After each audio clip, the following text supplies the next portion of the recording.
grab some popcorn, and head to the cinema.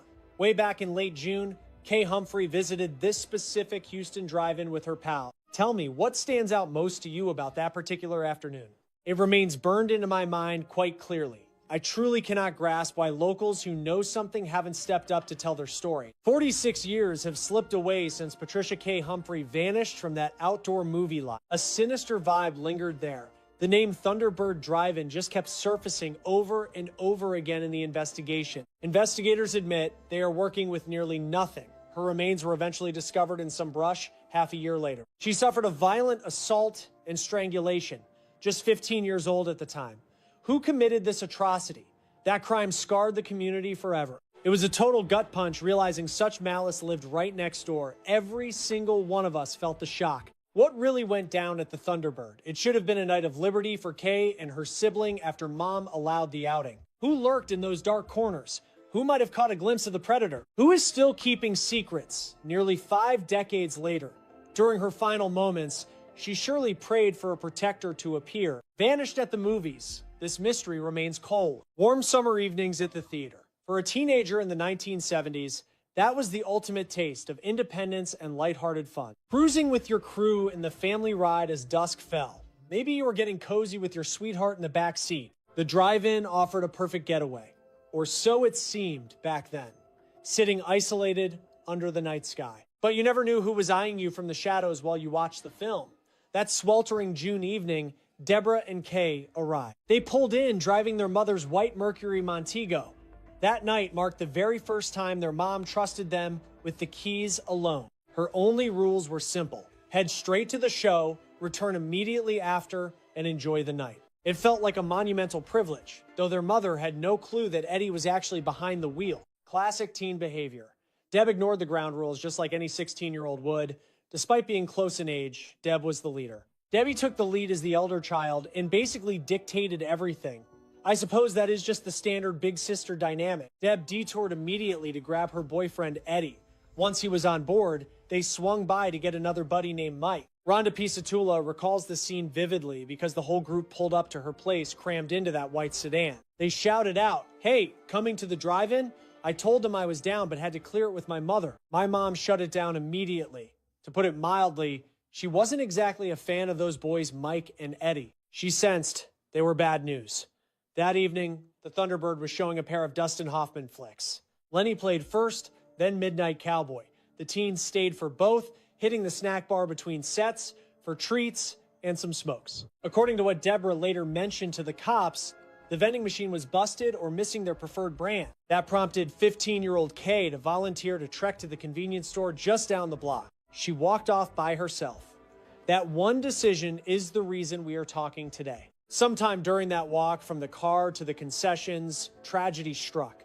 It was as if she simply evaporated into thin air. If Kay was truly making for the 7-Eleven, she would have turned right upon exiting the theater ground. However, no one working at that shop ever recalled seeing the girl that night. We tracked down former staff who noted a closer shop to the left called the Clayfina Station. It shows up on maps from 1976. A few old employees mentioned that Clay Road had better lighting, even though it wasn't a place meant for pedestrians. There were no paths for walking and few open shops. Plus, in 1975, there wasn't a single security camera in sight. No one ever reported a sighting of Kay on the move. So, did she even make it off the theater property that night? As she strolled toward her tragic end, I have a gut feeling she was just trying to do someone a favor. She intended to fetch those cigarettes. She was willing to go the extra distance and walk to a nearby shop. I realized Deb carried that heavy burden of remorse her entire life. Yet, you never held it against her. Not at all.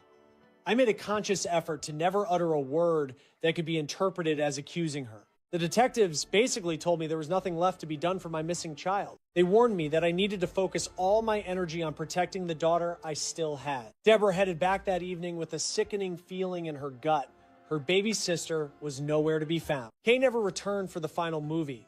While the group looked for her, they assumed she had just decided to walk home. Deb prayed that was true. Their home sat less than a mile from the theater, a short 15-minute stroll, but Kay wasn't there. After waking their mother, the two of them began calling every one of the girls' friends. It was roughly 3 in the morning when my mom entered my room, saying Mrs. Humphrey was calling to ask about Kay. I woke up completely disoriented, glanced at the clock, and realized I was still half asleep. You know, when I woke up the next day, I wondered if it was all a bad dream until my mom confirmed she was missing. A day after Kay Humphrey vanished, search posters were plastered across the entire northwest side of Houston. Pat Humphrey, last seen at the theater, likely snatched. Only her closest relatives and friends used her middle name. Inside the family home, Kay's mother gave an interview to the news from her youngest daughter's own bedroom. While big sister Deborah looked on, a composed Pat described her daughter as a thoughtful soul who included everyone. She was a friend to everyone she met.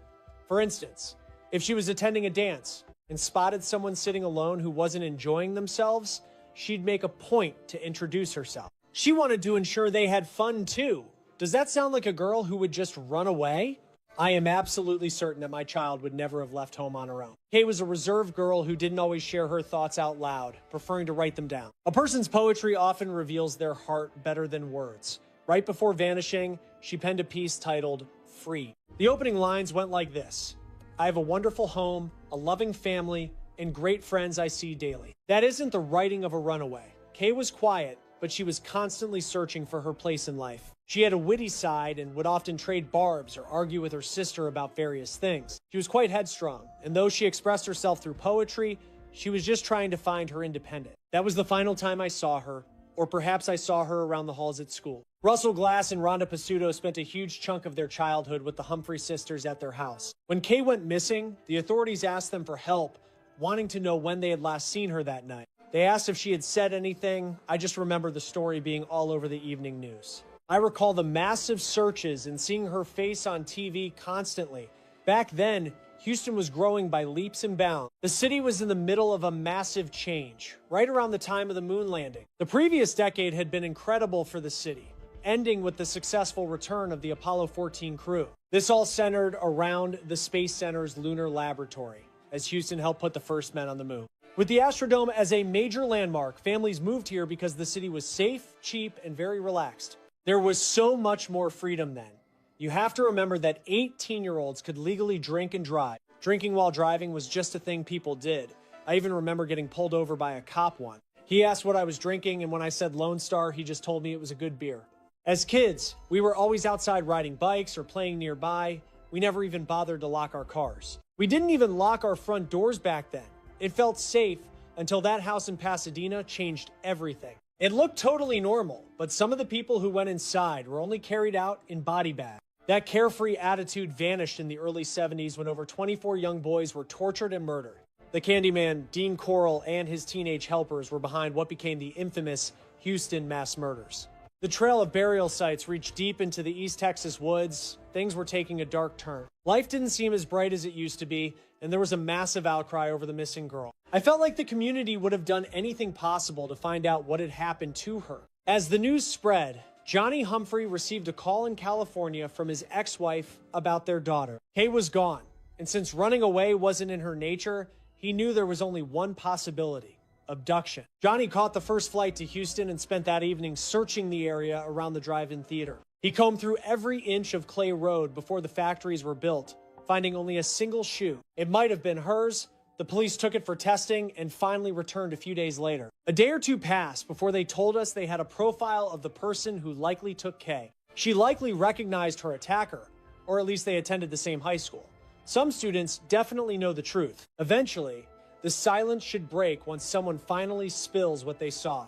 Yet, the days bled into weeks and finally, a whole month. Still no sign of Kay. Detectives questioned her peers, the guy running the drive-in, and laborers from the local industrial plant. Following that tragedy, Debbie started visiting my place daily so we could pace around the neighborhood together. We made those rounds every single day, alternating between me picking her up and her coming over to find me. Usually, she would just show up and break down in tears, barely uttering a single word through her constant sobbing. She clung to whatever hope remained, constantly replaying the nightmare in her mind while we walked in heavy silence. Heading back to California without a single clue about your daughter's fate must have been an agonizing trip. Boarding that flight was surreal. I felt absolutely nothing, just a cold, hollow sense of total numbness. While Johnny stayed paralyzed by grief, Kay's mother, Pat, took a different path 5 weeks after the disappearance. Pat tied the knot for the third time with her former high school sweetheart from Henrietta, Texas, a man named Thomas Randy Scarber. Soon after, Pat and Randy skipped town with Deb in tow. That final day remains vivid in my memory. I am not sure why I am tearing up. She stopped by my house and we just lingered in the yard while she broke the news they were leaving. I recall that moment perfectly, but our paths never crossed again after she moved away. Even with Kay still missing, the new couple headed off to Nebraska to begin their fresh chapter. It is hard to imagine a mother abandoning the only home her child ever knew as autumn arrived and the drive-in shut down. Students headed back to class, though Kay should have been starting her sophomore year at Northbrook High that fall. As Christmas neared, a few tattered flyers remained on poles, but her disappearance was no longer front-page news. Then, on November 30th, some kids playing with BB guns in a field behind a church stumbled upon scattered human remains. Khaki trousers, a patterned blouse, and a gold ring initialed with a P were found 158 days after she vanished. They discovered her body in the forest behind a Baptist church roughly 18 miles east of that drive-in. Authorities have very few leads, yet they finally have more evidence than just a cold missing persons report. With the remains and a crime scene located, a childhood surgical scar on the skull confirmed the girl's identity. Investigators suspect a violent assault preceded her death. Johnny received that devastating call in San Francisco later that day. He rushed back to Houston, pleading for help at police headquarters. I just cannot grasp how someone in that populated area does not have any intel to share with us. Someone needs to step up with information that could help the cops track down the perpetrator. He wants to ensure the killer cannot strike again, still seeking the justice that has been denied for nearly 50 years. Is there any stone left unturned to catch the person responsible for this crime? So that search for closure is what brought you back on a flight? Absolutely. During those final moments, she likely agonized over why there was no one there to save her. My father haunts my thoughts too. I keep wondering if a church member witnessed anything unusual back then. Perhaps a gathering was taking place or someone noticed a strange car idling nearby during that time frame. They might have spotted an outsider who looked out of place, and we desperately need the community to speak up. Our primary goal is to establish a clear chronological sequence of events from that fateful night. How did Kay end up at that church after leaving the drive-in? Did she hitch a ride while out for cigarettes? Was she taken by force? Detectives have long suspected her life was cut short very quickly after she disappeared. They must solidify the timeline of her final minutes before her life was taken. The landscape has shifted drastically since 1975, and while the chapel remains, the people inside have all changed. Families have cycled through the neighborhood. Though we have vetted local residents and reviewed historical property deeds, most folks there have since passed away or moved on. The route used to move the body or commit the crime required intimate local knowledge of the terrain. An outsider would not have known how to navigate those back trails to the clearing where everything ended. Kay's dusty case file contains all the original 1975 interviews conducted to piece together her last breath. They grilled the individuals who last spent time with her. Rhonda recalls spotting the crew just before the drive-in.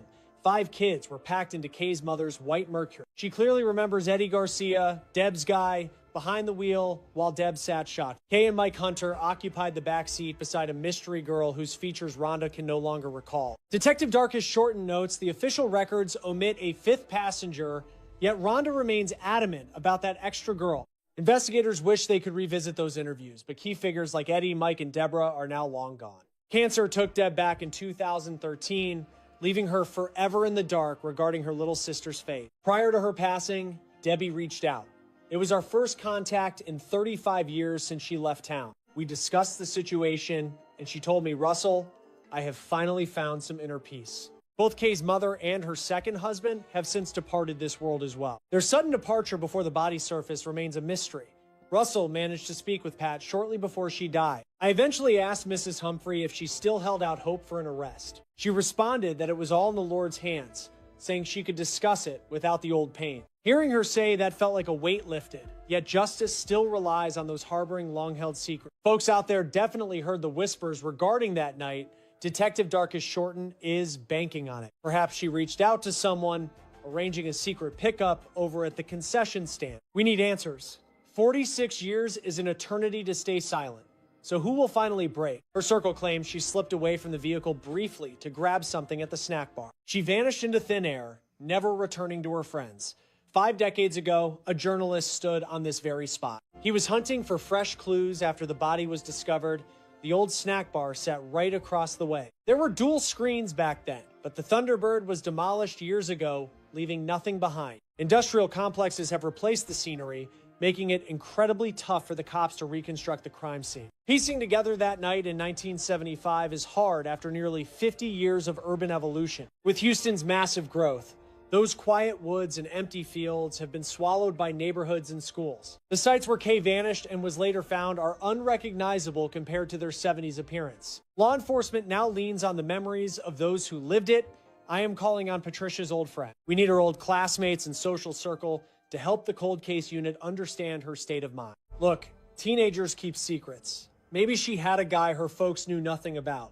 We need that detail. Sharing that is fine because it provides vital context. It is hard to fathom someone staying silent. Refusing to help after all these years is heartbreaking, and that unresolved pain keeps Johnny returning here. He returns to the very spot where his daughter's life reached its tragic end. The agony is palpable. Anyone thinking nearly 5 decades is enough to heal from such a loss is sadly mistaken. There is a weird solace in this place. I simply tuck my emotions away to keep moving forward. My thoughts are consumed by the what-ifs and any stone left unturned that might reveal a witness. Anything that provides a lead or a direction. Mourning is such a complex, unpredictable beast. You can suppress the trauma for 50 years, only for that raw original heartbreak to resurface instantly. I endured countless restless nights praying for that family's peace. It was the only help I could offer. We can support one another, but the heaviest part of sorrow hits when the world goes quiet at night. This is their way of searching for leads, hoping that someone, somewhere, will finally provide a breakthrough. Sensitive evidence remains tucked away in Kay's cold case files, shielded from the public eye by cautious investigators. The FBI is now involved, with Detective Shorten cross-referencing suspects from other local violent offenses. They are looking for known offenders active in the city during that period who fit this specific profile. If those people were in town during the murder, they are suspects. She also reviews old, grainy footage. She studies a mother's desperation and a father's tearful pleas for the community to come forward. Watching the older sister's terror reveals a snapshot of pure misery, highlighting the dedication of the original journal. We spent time on the couch with her folks, flipping through vintage snapshots, cherished dolls, and pet photos. Honestly, those moments felt incredibly intimate. Reflecting on that experience truly gave me a whole new spark of inspiration. Every mother and father eventually reaches that crossroads where they must loosen the reins and watch their child venture out solo. You feel the dread.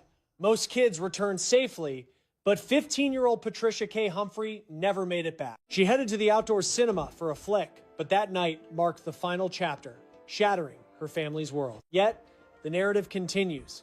If you witnessed anything that evening, please reach out to the local authorities immediately. Assist investigators in uncovering the truth about Patricia K. Humphrey's fate. I'm Courtney Fisher, and this is Unsolved. Patricia K. Humphrey was just 15 years old when she vanished from a Houston drive-in theater in 1975, never to return home. On a warm June evening, Kay visited the Thunderbird Drive-In with her sister Deborah and friends to watch movies under the stars. It was their first time driving alone with their mother's White Mercury, representing newfound teenage freedom and independence. During intermission, Kay volunteered to walk to a nearby convenience store to buy cigarettes for the group, but never returned. Her family immediately knew something was wrong, as Kay was not the type to run away or disappear without telling anyone. After 5 months of searching, children playing in a field discovered human remains behind a Baptist church 18 miles away. The discovery revealed Kay had suffered a violent assault, transforming a missing person case into a murder investigation. The community was shaken, as Houston was considered a safe, growing city where families felt secure and doors remained unlocked. Despite extensive investigations and interviews with witnesses, the case went cold with no arrests or concrete suspects identified. Trusting your instincts and staying with trusted companions can be the difference between safety and becoming a victim. Always inform someone of your exact destination and expected return. At 9:48 that night, the garage door rumbled shut, marking the final trace of normalcy for Nancy. One by one, the lights flickered out within a quiet home nestled in the Catalina foothills of Tucson. The desert air was still while an 84-year-old woman prepared for sleep alone. None of her neighbors suspected a thing. No sirens wailed and no one checked in, as the block slipped into that eerie January hush once the sun dipped behind the mountain. Yet, a dark plan was already unfolding in the shadows, driven by a predator who had been patiently waiting for this moment. We have to understand who Nancy Guthrie truly was before that January 31st, 2026 nightmare. She was 84 years old. For over 50 years, she called Tucson home, raising Savannah, Annie, and Cameron right there in the heart of the Sonoran Desert. She spent nearly 20 years working at the University of Arizona and never missed a morning at her local church. Each Sunday, she hopped online for service with a dear friend, remaining completely independent and sharp as a tack until the end. She resided solo in that Foothills residence where the garage shut at 9:48 p.m. that Saturday, despite her physical struggles. Her health required a strict daily regimen of pills she couldn't skip, especially since her heart had become quite weak over time. Savannah, her daughter, would eventually recount this with a stoic voice, though her eyes betrayed a deep, unspoken pain. Just let that sink in. An 84-year-old lady, isolated and needing medicine, was being stalked by someone who knew her every vulnerability that dark night. This individual had clearly done their homework on her life. They had been watching her movements very closely for a long time. Let's revisit Nancy's journey home, which began just like any other typical Saturday night for millions of families across the country. Around 5:32 p.m. on January 31st, 2026, Nancy caught an Uber to visit Annie and her husband, Tomasoki. The family shared a meal and enjoyed each other's company for a few hours. It was a cozy, standard Tucson night, the sort of mundane gathering that you never imagined could be the final goodbye. Eventually, her family dropped her back at the house, pulling into the driveway of her usual residence in the Catalina Foothill. The bay door lifted. Nancy stepped inside, and then the door rolled back down to the ground. At 9:48 p.m., her escort waited until she was safely indoors before finally pulling away into the quiet desert night. Without anyone realizing it, that would be the very last time Nancy's family saw her alive and well in her own home. There were zero red flags. The visit went perfectly, the home seemed secure, and everything appeared to be in its right place. However, this is precisely when the series of events takes a turn that continues to baffle law enforcement experts to this day. Deep into the early morning of February 1st, 2026, a figure wearing a mask crept up to Nancy's front entrance. The security camera caught a glimpse of him as he kept his face obscured, clearly trying to stay out of the direct line of sight. He then made a cold, tactical move by plucking a leaf from a nearby pot to shield the lens from recording any more footage. He didn't break the device. He masked it with precision, a detail that former FBI profilers find extremely revealing about his psychological state. Hiding the view instead of breaking it implies the intruder didn't want Nancy alerted by a scary face on her monitor, potentially scaring her. His goal was to keep her in the dark so she would actually unlock the entrance for him. Every move was meticulously choreographed. This wasn't some random burglar who just happened to pick this specific house on a whim. This was a person who had done their recon, carefully scouting the layout of the property beforehand. He knew the entry points and the camera's blind spots perfectly. Then, just before 1:50 a.m., the feed went totally dead. Roughly 20 minutes after the blackout, another sensor on the grounds picked up a subtle sign of activity nearby. Then, at about 2:28 in the morning, a sudden event occurred that sent a chill down the spines of every investigator. Nancy's heart monitor stopped transmitting data for good, providing a crucial forensic timeline that remains the focal point of the entire mystery. This specific data point gives the authorities a solid foundation for the exact window when the most tragic events likely took place. Detectives are convinced that Nancy was forcibly taken from her residence during those silent, pre-dawn hours. It happened sometime between the security feed cutting out at 1:50 a.m. and her heart transmitter finally going dark. That 40-minute gap at 2:28 a.m. was a window of total silence where a kidnapping occurred without a single soul noticing. Make sure to join the Case Files Collective by clicking that subscribe button if you haven't done so already. We dive deep into unsolved mysteries and current investigations, providing the granular level of forensic analysis they truly require. Our content is strictly based on vetted evidence and official timelines. This investigation remains active, so stay tuned for upcoming breakthrough. You'll want to stay updated on our latest findings, so leave us a comment below letting us know your current location. People from all over the globe are following this story, so tell us which part of the world you're tuning in from. Early next morning, Sunday, February 1st, 2026, Nancy's best friend waited for her at their online church service. Nancy never showed. Her friend phoned, but nobody answered, so she alerted Annie and the entire family. Midday arrived along with relatives at Nancy's house, and Puma County Sheriff's units pulled up minutes after. What they discovered proved this was no ordinary welfare check with some simple or obvious conclusion. Forensic proof belonging to Nancy Guthrie was pulled from the front area of her private residence. She had vanished, and a massive probe that became a top national missing person mystery was only starting. Federal agents arrived. Regional agencies flooded the Catalina Foothills area, And within days, 400 detectives were chasing down every possible lead. Tips poured in while security camera footage from the local neighborhood was being gathered and meticulously analyzed. Every tiny clue, regardless of how small, was being aggressively pursued. Police immediately made a move that redirected the search by seizing a vehicle, a blue Honda CR-V. This car was what took Nancy Guthrie home the last evening she lived. That SUV went into forensic lockdown so every seat,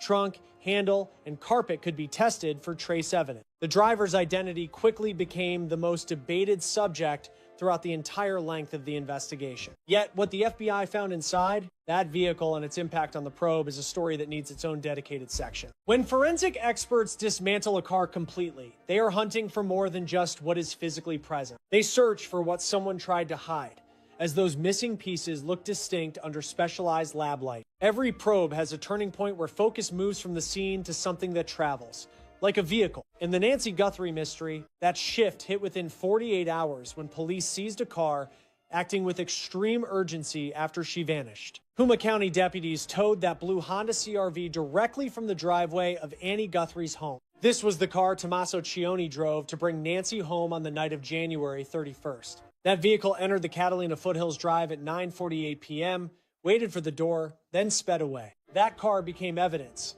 and the impound was both fast and deliberate. Techs never wait, because every hour allows physical evidence to vanish, fibers to drift away, or biological samples to decay. If that SUV held any clues about Nancy Guthrie's fate, the police had to grab it right away. They did, and by February 4th, 2026, journalist Ashley Banfield shared a shocking claim on her broadcast. Citing a reputable police source with insider knowledge, she reported that Tommaso Cioni might be the lead suspect in this. She clarified these were only her own thoughts and not actual proven evidence. But the public's view shifted instantly as Tommaso Cioni's name was tied to the word suspect across the country. This happened without any charges, verified proof, or an official statement from the law supporting the claim. Sheriff Chris Nanos responded by calling the news reckless and confirming that no suspects had been named. He rejected the idea that any relative was a suspect, calling the car's seizure a standard part of the job. Standard?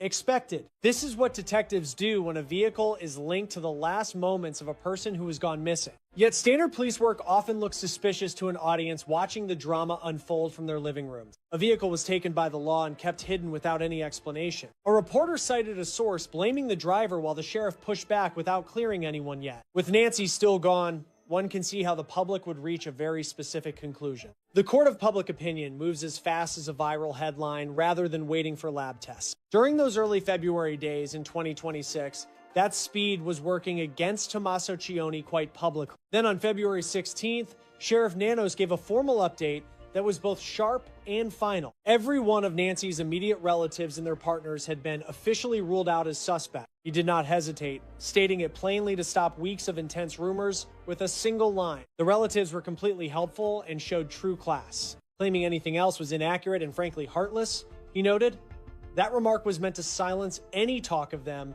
and it technically did. Yet the car was still missing by March 11th, 2026. That blue Honda CR-V remained locked away in a police impound lot. Journalist Dave Mack verified the SUV was sitting in a garage, locked away by the Pima County Sheriff. This ride, Mack said, was undergoing reassembly following a brutal forensic strip down, nut by nut and door by door. Such phrasing reveals a very particular detail. Standard searches mean the car returns in one piece. If it requires a mechanic for reconstruction, they obviously gutted the entire frame. Each detachable part was yanked, checked, swabbed, and logged. They yanked out the seats, peeled up every floor mat, and dismantled the panels. Every single crack where tiny particles might hide was scanned under intense forensic lights. Such deep searches take weeks and major funding. Detectives only go that far with good cause. The kin are officially innocent, yet the car is still gone. Right in the middle of those truths sits a mystery hidden from the world. What exactly did those lab techs discover? Perhaps it is mundane. Cops often keep rides post-clearance just to sweep for hidden GPS units, looking for marks of a break-in or clues that a stranger took it for a joyride. Still, it matters a lot. While the lab guys were busy tearing into the metal, agents were chasing a different lead that could crack this whole mystery wide open. This proof was not inside any engine. It was found in the dirt on a glove. dropped by a person smart enough to mask a lens, but sloppy enough to leave a small trail. When police impound a car for forensics, folks usually imagine guys just peeking inside the doors or poking lights into dark spots. That is far from the reality, especially in a high-stakes federal probe like this one. The real process is painfully slow, meticulous, and way more detailed than those crime shows suggest. Learning how this works is the key to knowing why that blue Honda mattered so much to the Guthrie file. Documentation is the first step. Prior to moving a single item, technicians snap shots of every corner, including where the seat was set, how the mirrors were tilted, junk in the console, or a stray bill on the dash, a coat in the rear. Every single speck is captured precisely where it lay. Since context is king in crime labs, placement is as vital as the object itself. Only then does the teardown start. Detectives deploy specialized UV lamps using powerful rays that expose things you simply cannot see with the human eye alone. Traces of DNA that stay hidden will glow brightly once the correct light hits them. A tiny thread from a shirt stuck in the upholstery will shimmer and stand out. Tiny specks of mud carried in on a shoe will glow on a clean mat where nothing was visible. This isn't some science fiction movie, it's just the standard FBI forensic protocol. The method succeeds because vehicles are incredible traps for catching and holding on to evidence. Consider how much a cabin collects. Every person who takes a seat sheds thousands of skin flakes. Each time a door latches, molecules move from the palm straight to the metal handle. Whenever gear goes into the back, it drops dust, hair, and tiny bits from its previous home. Jackets, shed threads, and luggage transfers whatever gunk it picked up on the sidewalk. Mud from a specific park sticks to sneakers and rubs off on the carpet, all unseen. These clues can last for months if left alone. After all, cars are basically airtight boxes. When windows are shut, those particles are safe from the weather. No wind can blow them out, and no rain can scrub them. It just lingers in the cracks and shadows, waiting for a lab tech to find it. This explains why the FBI's specialized analysis team and their lab experts poured so much effort and money into that specific Honda CR-V. They were not just hunting for plain, obvious clues. The team searched for the hidden details the car had soaked up without a sound. In a major investigation, the process follows a very strict routine. Sticky tape is pressed onto the fabric to lift microscopic fibers. Technicians scour the floorboards using high-tech vacuums with forensic filtration to snare microscopic bits that hide from plain sight. From the outer latches to the wheel and shifter, every single touch point gets scrubbed for any lingering DNA or skin cell. Experts peel away the rear carpeting. Then, they pop the spare tire well to examine every inch for clues. Crews yank out the side and back molding to hunt for hidden items or stray particles that might have slipped through the crack. That is precisely what the dispatch from Dave Max made clear. That vehicle was undergoing a full mechanical reconstruction rather than just getting a light dusting and being handed back. Using that one term proves the search reached deep into the core structural parts of the automobile. We are not talking about a basic checkup. This was a total forensic strip down. Think about what the detectives actually aimed to uncover or debunk. Their primary focus centered on the car's whereabouts. Cars act like sponges for environmental debris wherever they roam, picking up unique dust blend. Between flower spores and dirt minerals, these markers shift by region, allowing specialized geoanalysts to pinpoint exactly where a car has been. Had that Honda visited any spot linked to the vanishing of Nancy Guthrie, tiny specks from that specific area might still linger within the floor mats or be trapped inside the rear fabric. Their next line of inquiry focused on biology. Was there any physical evidence of Nancy Guthrie inside the cabin that exceeded a typical 10-minute commute, perhaps a single hair, some tissue on a handle, or any hint suggesting she stayed in the car longer than a quick ride? Then came the third vital piece of the puzzle, which was the total opposite. Might the team prove that the car was entirely clean? After all, debunking a theory is still a win. That counts as movement, and when a lead fails the lab test, the scope shrinks, letting police focus their efforts elsewhere. It pushes the whole search closer to reality instead of wasting time on dead ends. The public remains in the dark about those lab findings. However, the case did anything but lose steam. Things picked up speed because while techs tore through the Honda, another batch of clues was hitting a lab across state line. This proof ignored the vehicle entirely, focusing instead on the disguised person seen lurking at Nancy Guthrie's entrance. Those findings were poised to deliver the biggest scientific breakthrough the detectives had seen yet. Out of all the zones inside that Honda CR-V, one particular spot became the most annoying and intense focal point. It was not just the most logical place to start searching, but historically, time and again, the rear cargo hold is known for hoarding the most secrets, the trunk. For homicide detectives, a car's trunk carries a very heavy weight in terms of evidence gathering. Most folks ignore this area during their day-to-day lives, allowing it to silently gather whatever is tossed in, whether it is a shopping sack, a gym duffel, or a jacket from a chilly evening. Everything leaves a marker thread. Grime from previous locations and microscopic debris get crushed into the upholstery by the sheer mass of those items. You cannot see any of it without help, but forensic tools can pull it all back out. The team tackles the rear hatch with the same surgical precision as the cabin, only with even more scrutiny. Prior to moving a single thing, they snap photos of every square inch from a dozen different perspectives. Where every item sits is recorded precisely to preserve the scene just as they discovered it. They blast the carpet with specialized lights before touching the fabric, only starting the actual gathering once everything is locked. Techs press sticky forensic sheets against the floorboards to snag any invisible cloth fragment. They gently lift the padding to see what fell through to the metal, where tiny clues can sit untouched for many days. The donut tire well gets its own deep dive, while the side walls are checked for any gunk that slipped into the seams. Each piece of evidence is bagged, tagged, and rushed to the lab with a paper trail for every hand it touches.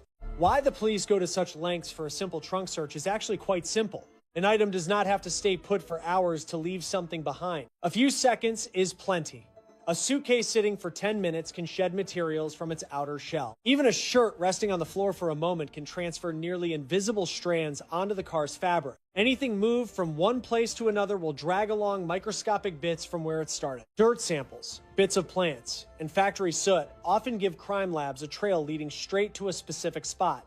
In Nancy Guthrie's case, this was a massive deal. This mattered so much because detectives weren't just asking if someone had stashed something illegal inside the vehicle's trunk. They were searching for a much more specific answer. Had anything at all occupied that trunk for even a moment between 9:48 p.m. on January 31st and the dawn of February 1st? If so, what was left? Reporter Brian Enton, who followed the Tucson case closely, explained how intense the car search was by comparing it to the deep forensics in the Bryan Kohberger trial. Enton pointed out that tech crews in these massive murder cases will sometimes pull a vehicle apart piece by piece. They rip out the seats, pull the steering gear, and peel back every door panel. This isn't just looking for clues. It is about total proof. It serves as absolute proof that every single square inch has been checked and not one microscopic hair was missed. That is exactly what seemed to happen to that Honda CR-V. By the time a mechanic got it for rebuilding, it had been through way more than a simple dusting. The entire vehicle had been gutted and stripped down to the frame for a complete forensic deep dive. From everything we can see, the trunk was hit with that same brutal level of testing as the rest of the car. Hey, what time is it where you are? Post it in the comments. We really want to see who is watching and where you guys are located as we dig into this mystery together. Now, here is the specific detail that the official police records haven't fully cleared up yet. As of today, the exact results from that trunk search haven't been released to the public by the Pima County Sheriff's Office or the FBI. Here is what we do know. On February 16th, the family members were officially ruled out as suspects. Even so, the car stayed locked away in the evidence locker for weeks after they were cleared. When reporters hounded the sheriff's office about when the car would be returned, the answer stayed the same. It's being processed for return, but there is no set date. That timeline is really worth thinking about for a second. Cleared on February 16th, car still in police hands on March 11th. That is 23 days between being called innocent and actually getting your car back. Cops don't always say why they keep a vehicle after the owner is cleared. Usually, there are very specific legal reasons for the delay that have zero to do with someone being guilty or under suspicion, like double-checking that no random person broke into the car without the owner ever knowing. They could be sweeping for hidden GPS trackers that might prove the car was being stalked before the night of January 31st. They also have to be certain that no debris in the car links to the killer's path or the general case timeline, regardless of the family's involvement. All those options are on the table. They all fit with the family being innocent, but we still haven't heard what the trunk actually held. Whether the lab uncovered carpet fibers, dust, or even some tiny bit of genetic material, or even if they found absolutely nothing, it's all part of a case that is still very much alive and building toward a conclusion. While that trunk sat in a sterile lab waiting for the final test results, Detectives had already moved their attention to a find made outside of any car. This discovery was made 2 miles away from Nancy's house, just sitting there in the dirt under the hot desert sun. It was just a small item, but it looked like exactly the kind of smoking gun that this whole investigation desperately needed. About 2 miles from the Guthrie home, right on the shoulder of a road in the Catalina foothills, searchers found a lone glove. At the very beginning, nobody could really tell if it was actually important to the crime. In the first few days of searching, crowds of volunteers and police officers were walking every single street, checking every ditch and every inch of the dry desert brush surrounding the whole neighborhood. In total, they picked up about 16 different gloves from various spots around the crime scene area. The FBI eventually proved that most were just trash left by the search teams. However, one specific glove stood out from the rest. That one glove looked exactly like the ones worn by the masked figure seen on the doorbell camera during the early morning of February 1st. It was bagged and rushed to a high-end private crime lab in Florida for immediate analysis. Investigative teams processed the find with extreme care. They found a DNA profile on it, a profile belonging to an unknown man. And then they plugged it into the most advanced criminal ID database available to American police, CODIS, the massive DNA index system. This FBI database holds nearly 27 million genetic profiles, including over 19 million records from people convicted of serious crimes throughout the United States. This is a system that has helped solve over 750,000 cases since it started back in the 1990s. When a new DNA sample hits a match inside the CODIS network, it can unmask a suspect in less than 24 hours.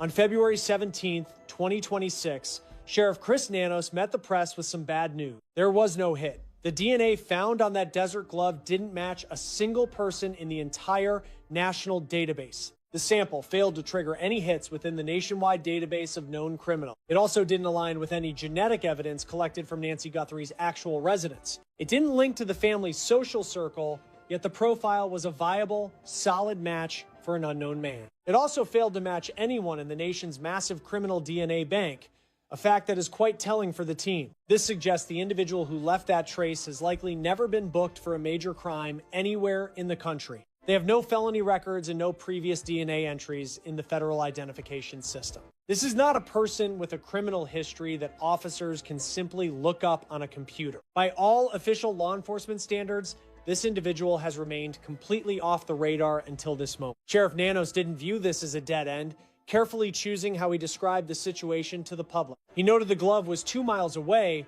while other pairs were found at distances of 5 and 10 miles. Case priorities are crucial in a search this big, and the indoor DNA actually held more weight than the roadside find. Regarding the events that took place inside the home on February 13th, the Pima County Sheriff's Office verified that biological samples from strangers who lacked authorized access to the land were actually discovered inside the home.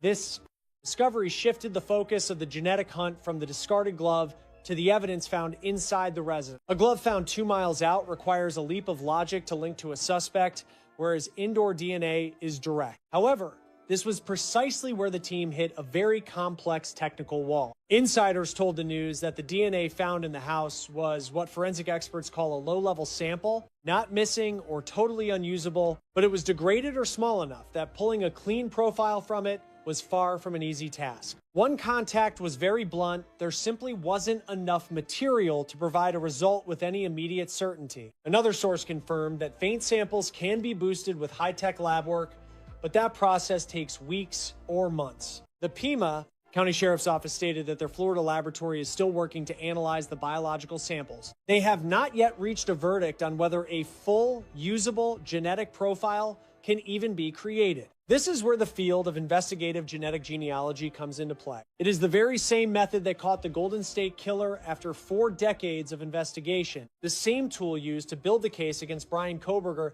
in the Idaho student murder investigation. This process differs from CODIS. Instead of checking DNA against a list of criminals, genealogy searches through public family tree websites to find matches. They are not hunting the suspect directly, but for distant relatives who share enough genetic markers to help analysts reconstruct a family tree. Cece Moore, the top genetic genealogist at Parabon Nanolabs and a leading figure in the field, was very direct in her professional thoughts regarding the Guthrie investigation. She mentioned having total confidence that forensic genealogy would eventually identify the person who left that DNA, saying it was simply a matter of time. However, time feels much heavier in an active hunt than it does in a case that is already solved. Because the three largest ancestry sites, including Ancestry and 23andMe and MyHeritage, collectively store over 50 million individual genetic profiles, yet all three have now barred law enforcement from viewing that data without a warrant. Only the smaller sites where users opt in,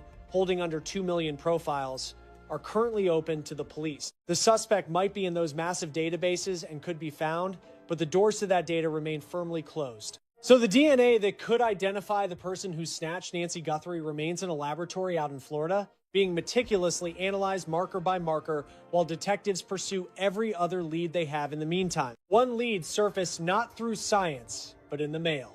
2 miles from the Guthrie home, police located a single glove. It was sitting on a roadside, looking quite ordinary and very easy to miss. But the moment the forensic team saw it, it became one of the most vital physical clues in the whole case. This is because the glove seemed to perfectly mirror the pair worn by the masked figure caught on the doorbell camera. Matching style, identical hue, a perfect replica across the board. Detectives bagged it instantly, secured the seal, then rushed it to a Florida lab for genetic profile. A nation held its breath awaiting news until Sheriff Chris Nanos broke the silence on February 17th, 2026. Genetic material pulled from that specific glove failed to trigger any hits within CODIS, the Bureau's master forensic database, a massive archive housing records for over 26 million citizens, mostly those with prior convictions or serious felony arrests on file. 0 hits, no partial matches, and no familial ties to anyone logged. This void provided the task force with a crucial revelation. The person who discarded that item near Nancy Guthrie's residence probably lacked any prior history of major criminal arrests in America. Police weren't dealing with a known offender who already occupied a spot in their existing file. This person was moving completely outside the scope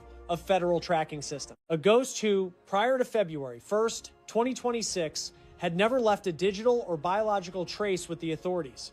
Consider the implications. Authorities were searching for a meticulous individual capable of plotting and carrying out a targeted strike against an 84-year-old woman in a secure neighborhood despite having no traceable criminal history. Such a profile is incredibly rare. Purely tactical intent. This situation sparks deep concerns regarding the suspect's identity and where they learned the precise tactical maneuvers captured on the surveillance tape. Truth be told, those video recordings represent perhaps the most illuminating clues currently available to the investigation team. Come February 10th, 2026, Director Kash Patel made doorbell security photos and various video frames available for public viewing. The visuals depicted a man roughly 5'9" to 5'10" with a standard frame and a dark mustache peeking out from his face cover. He carried a dark rucksack, eventually pinpointed as a 25-liter Ozark Trail hiking bag, typically found at Walmart for less than $30. It looked as if he was armed with a gun tucked into a makeshift, forward-facing chest rig. However,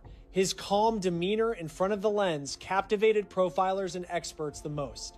He showed 0 signs of panic. Instead of smashing the lens or ripping the hardware off the siding, he reached for a potted plant near the front door and used a leaf to cover the camera slowly. His movements were deliberate, suggesting a person who had meticulously rehearsed every single step and possessed a keen awareness of exactly how much time they could spare. Retired Agent Johnny Grusing provided a psychological breakdown that completely changed how everyone perceived that particular detail of the crime. Blocking the sightline instead of breaking the hardware, according to Grusing, served a very specific tactical purpose.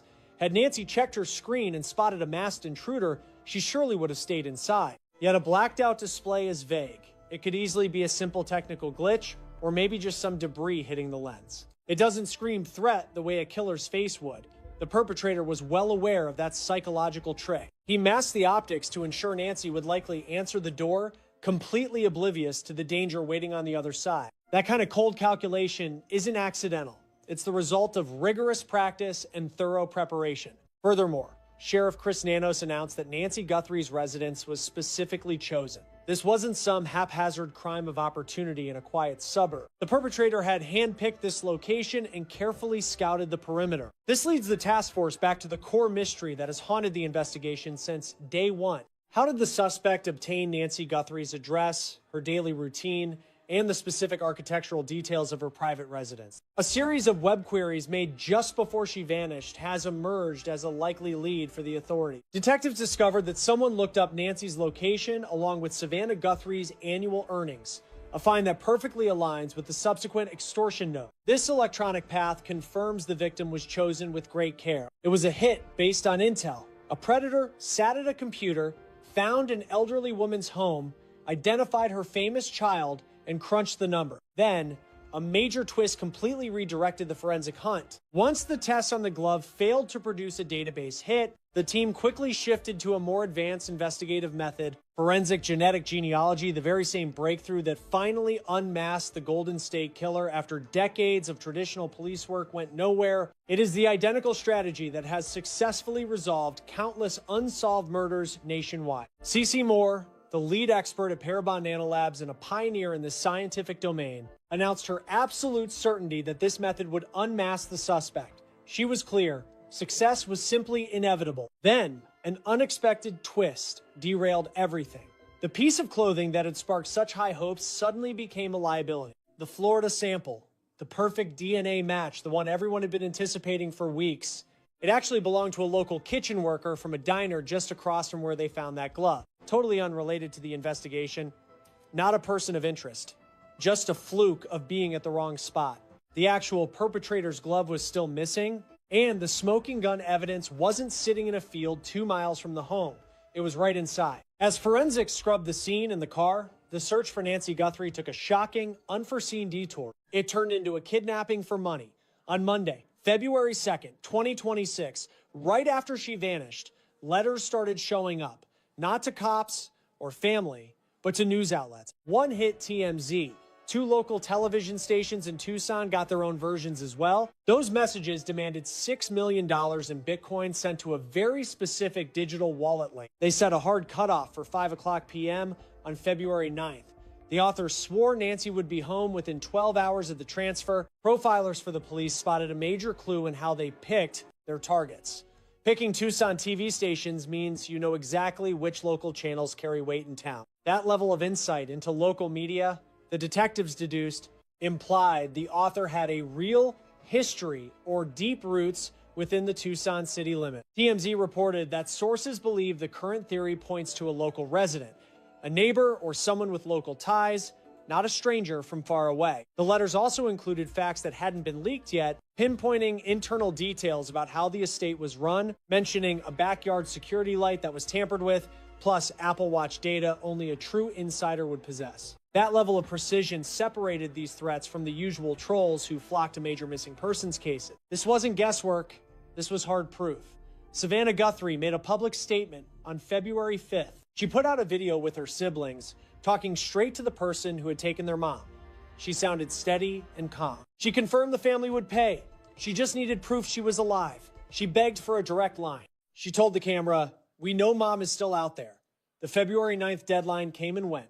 No trade, no word, no sign of life. That Bitcoin wallet from the ransom note actually showed some movement. Per TMZ, agents saw some activity, though the specifics of the money trail weren't made public. Her actual status remained a mystery. Then on February 4th, with 5 days left on the clock, the case hit a snag that sparked pure rage and confusion. Some guy in Hawthorne, California named Derek Kalla texted Annie Guthrie and Tomas Oyen using a burner app. The text was short and cold. Got the Bitcoin? We are waiting for the cash to hit. 3 minutes after those texts, he made a 9-second call to one of the family members. The FBI pinged that burner number in hours. The registration email was his actual first and last name. The digital trail led straight to his California house. When the feds knocked, Kalla confessed to sending them. He admitted he was just watching the news and found their private numbers on a public data site. He claimed he just wanted to see if they would actually text him back. Kalla, 42, a former employee for Los Angeles County, was locked up for interstate extortion and using a phone to harass and threaten people. He appeared in a California court on February 6th and got out on bail with an ankle monitor and a restraining order. Here's the real takeaway from a forensic perspective in this mess. The FBI was very clear. Kalla had zero connection to the actual kidnapping or the real ransom notes. He was just a bottom feeder, someone preying on a family's grief to get a cheap thrill. His arrest felt good for justice, but it did zero to help find Nancy or the monster who actually has her. What the real ransom letters did was complicate the investigation in ways the police are still trying to unravel. If those notes came from the person who took her, they tell a very specific story about the crime. This wasn't a random hit. It was all about the money. They picked her because of who her daughter is, because of the daughter's bank account, and because they thought they could squeeze $6 million out of her. That gives them a profile. It is not much, but it shows investigators exactly who they are hunting. A greedy figure with deep local ties, a mastermind who grasped New York's pulse well enough to exploit it, mailing letters to specific news outlets while leaking private facts to prove their legitimacy. Yet, regardless of those cold, precise maneuvers, and this person has not collected one single cent. How is the weather in your area today? Let me know down below as we keep moving through this mystery. Since the next part of this probe is where the forensic evidence gets sharper but much more tangled all at once. Those cash demands, the imposter, and the deadline that passed without sound. It all sits on a genetic search that hit a wall, a car inspection that remains unfinished, and a person whose face was on every news channel in the country, yet whose identity stayed hidden. That mix of forward motion and lingering questions is where this case has stayed for over 40 days. And that is where it remains. On February 16th, 2026, 16 days after Nancy Guthrie vanished, Sheriff Chris Nanos gave a blunt briefing, clearly written by a man who was done with the way the media spun the story. He stated the Guthrie clan, including all siblings and partners, were cleared of suspicion. Their status was not just reduced to a smaller group, exonerated. Everyone. He followed that with a sentence that was impossible to misread, saying the family had been entirely helpful and kind and were truly victims here. Suggesting otherwise, he claimed, was more than just a mistake. It was heartless. He added a detail showing the immense pressure building backstage. He was literally pleading with journalists to respect their craft and report with empathy. A top lawman in a federal search involving 400 agents with genetic labs running tests and ransom letters under review had stopped to make a public plea for basic human kindness. That highlights just how wild the rumors had truly grown. Nanos also laid out the investigative steps clearly. The relatives weren't just questioned and released. Detectives had confiscated their phones and computer. Houses were swept for clues. Cars were towed and inspected. Through it all, the family agreed to everything without any resistance. He was very clear. They were totally cooperative. He argued that such an announcement should have ended all public chatter regarding the family's potential guilt. But the vehicle remained missing. That lone detail became the focus for reporters and sleuths for many weeks after the formal clearance.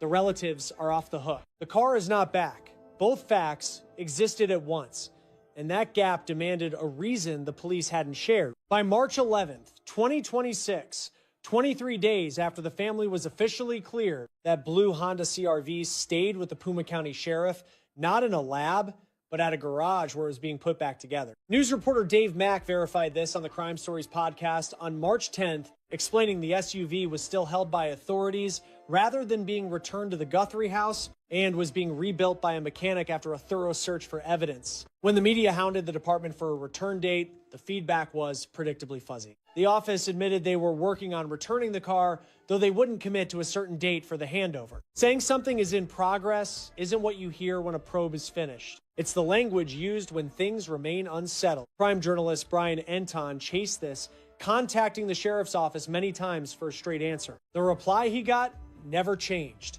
The vehicle is currently in the middle of being returned. Enton noted that despite the clearance, the holdup on the car's release was incredibly long. He cited the Brian Kohberger matter, where detectives stripped a car down, pulling out seats and the dash to finish analysis. That kind of inspection doesn't wrap up in days. It only ends once the lab confirms finding. Consider the points made by former agent Jennifer Coffindaffer.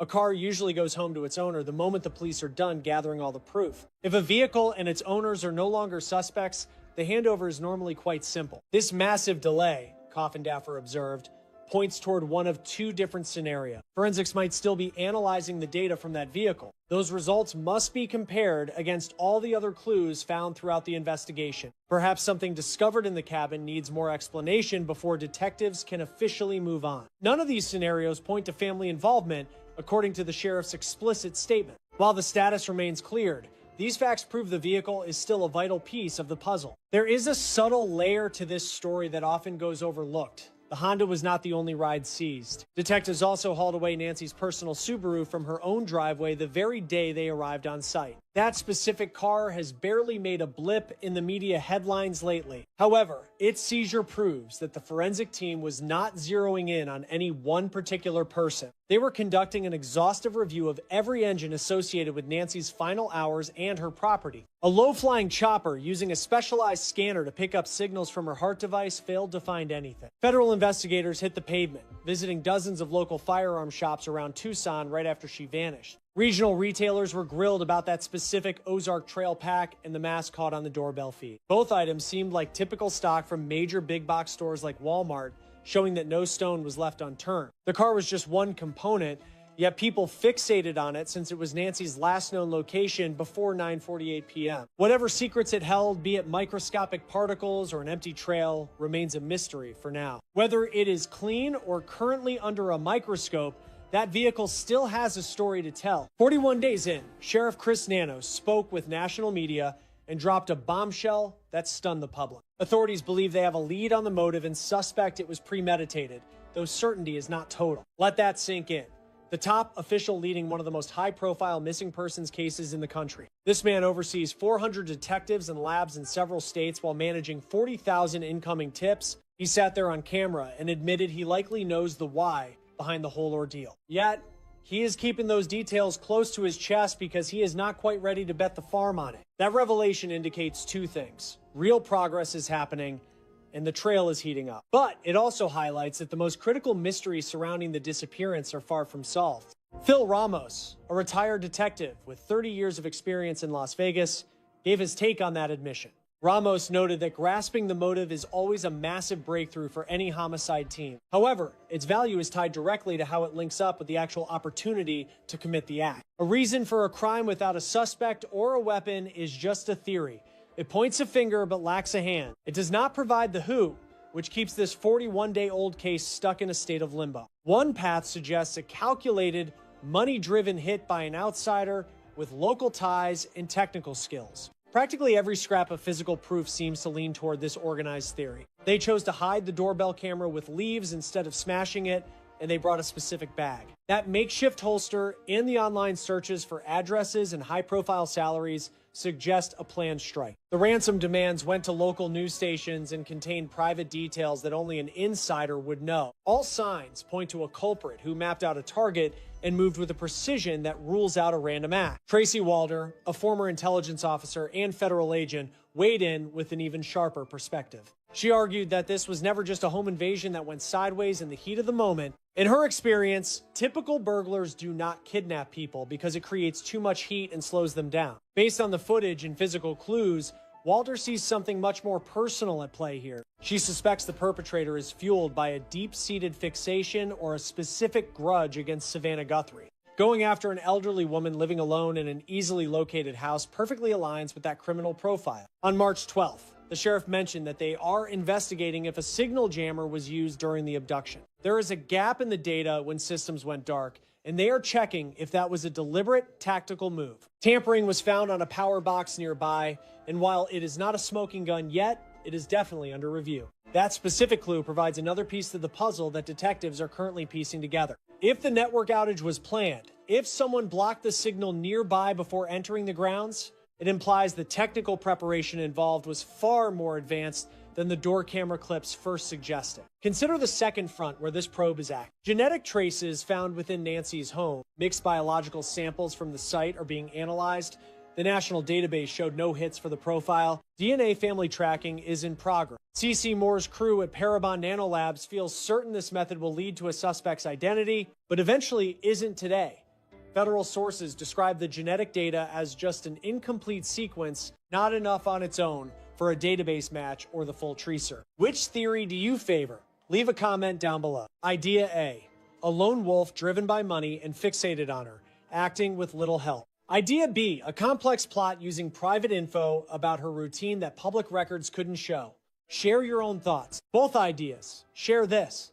The person who took Nancy Guthrie on February 1st, 2026, had planned ahead. They found the house, they noted the lens locations, they understood the porch enough to hide a camera using a nearby potted flower. They realized an 84-year-old with heart issues would be alone after 9:48 p.m. This week, Sheriff Nanos released a community alert that highlights just how wide open this mystery is. Don't assume you're out of danger just because this hit the Guthries. Stay extremely alert. When a top detective cautions that a killer might strike once more, the hunt isn't nearly over. It shows the files are active and evolving.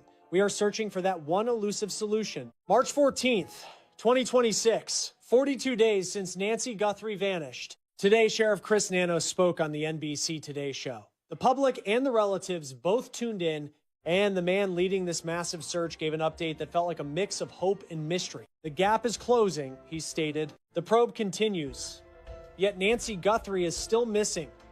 No one is in handcuffs, and the person of interest, seen on TV nationwide for 6 weeks, has no name. This is currently where every lead in the search sits. Meanwhile, the Honda CR-V, the car featured in this film, is back with the Guthrie family. Today, Annie's blue Honda was given back to her relatives following a deep lab inspection.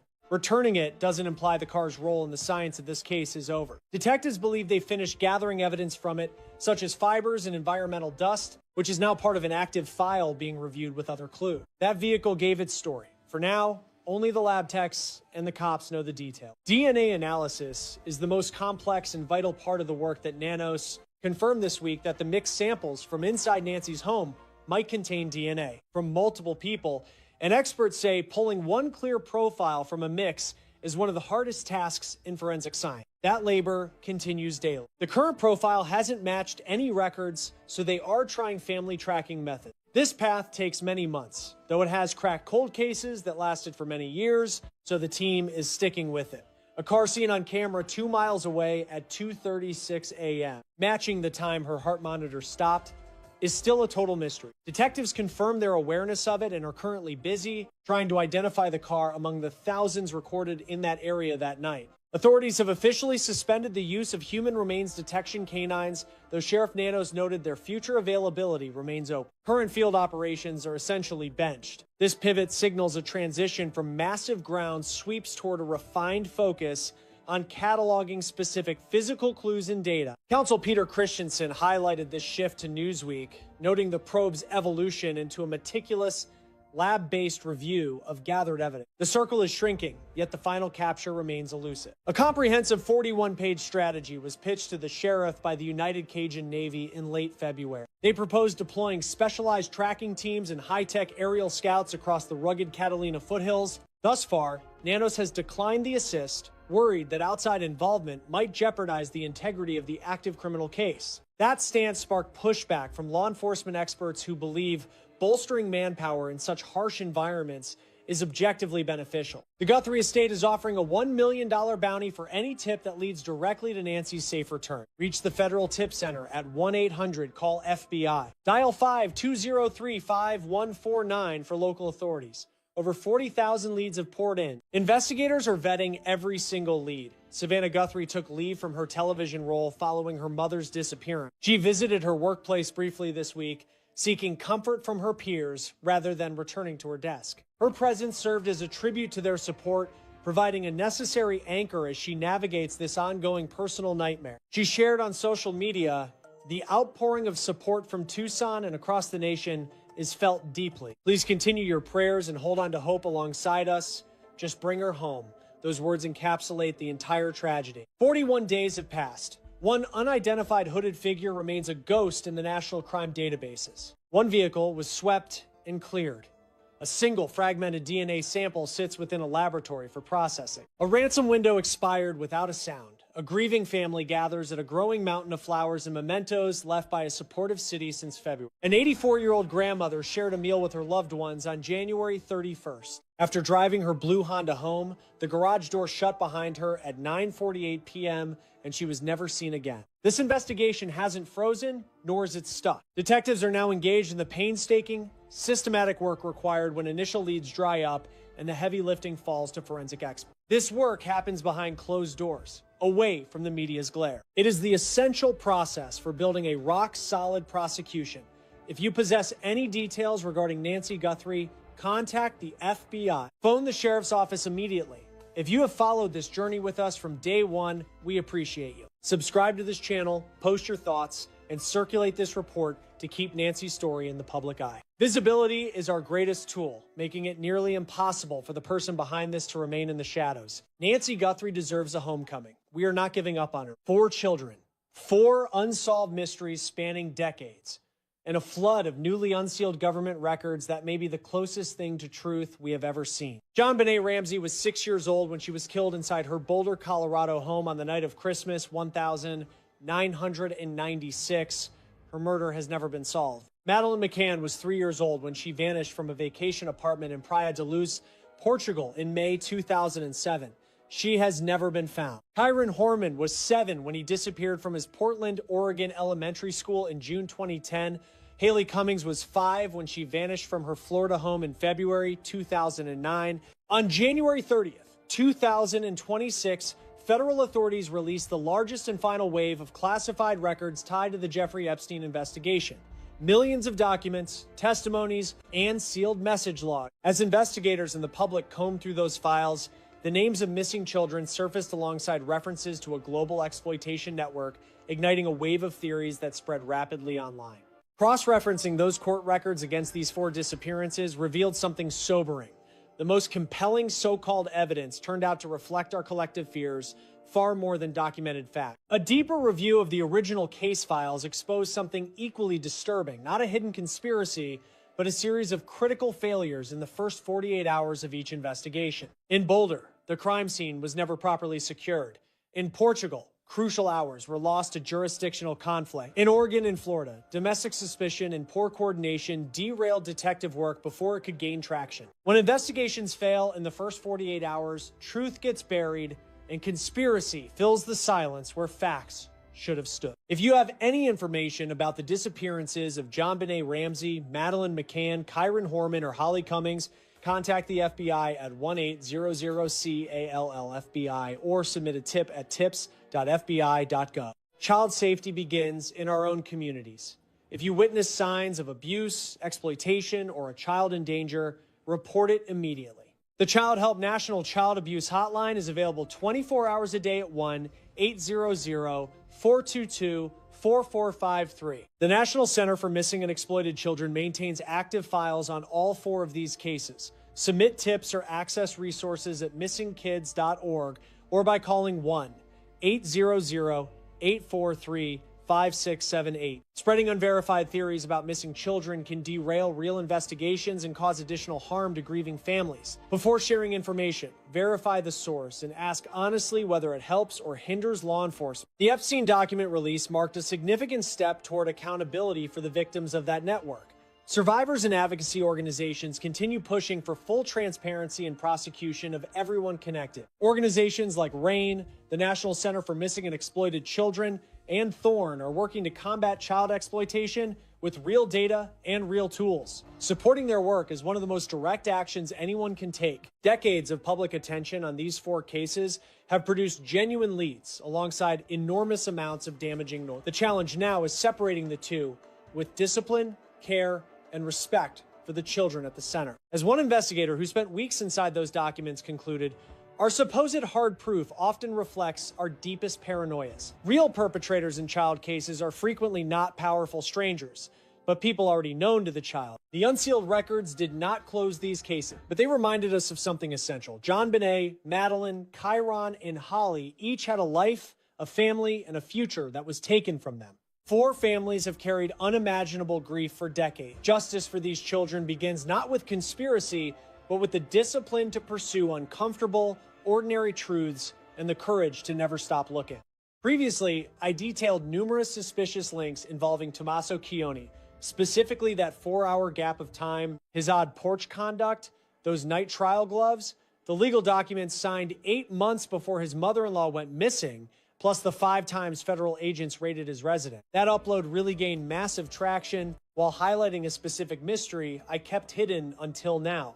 If Tommaso Cioni organized this, he had an accomplice. Surveillance footage from the FBI shows a suspect between 5'9" and 5'10" with a medium frame.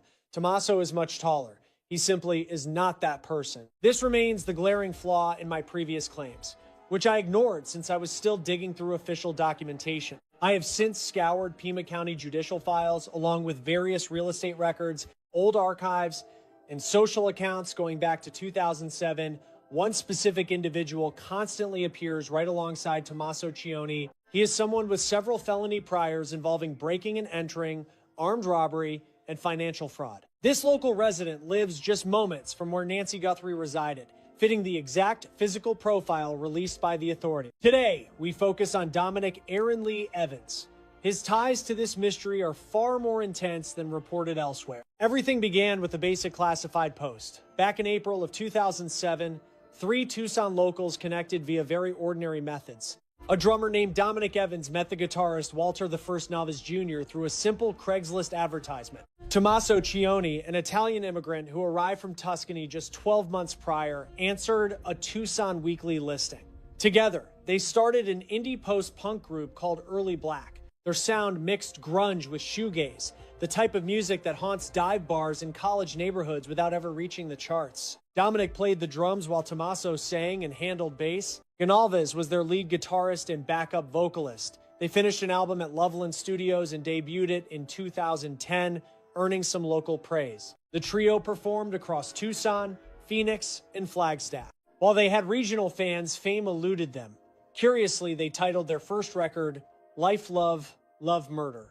I should clarify that I am not trying to overhype that name. Plenty of musicians choose edgy or dark titles for their work. On its own, it proves absolutely nothing. Given the tragedy involving Nancy Guthrie and knowing a band member is currently under intense scrutiny for a possible kidnapping, that album title feels much heavier today than in 2010. The reasons for this are likely obvious to you. Listen closely. The album title matters far less than the long-term bond this musical group represents. We are looking at nearly 2 decades of friendship between Tommaso and Dominic. They were not neighbors or classmates growing up. These were not childhood pals finding each other again. They started as total strangers meeting via classifieds in 2007, bonding through countless practice sessions and live performances throughout Arizona. By Nancy Guthrie's disappearance in January of 2026, these two had been friends for 19 years. 19 years goes beyond being casual buddies. That is a deep, long-standing connection. It is the type of link where you understand someone's daily routines, their money troubles, and their limitations. You recognize their boundaries and what they would do in a crisis. You know exactly what they lack. Since detectives are looking for a second suspect from the porch footage, 19 years of shared history is not just a detail. It is the foundation. Tommaso wed Annie Guthrie in 2006, just before the band actually started. This means throughout his entire time knowing Dominic, Tommaso was part of the family. Every interaction they had over those 19 years took place while Tommaso was married to Nancy's daughter.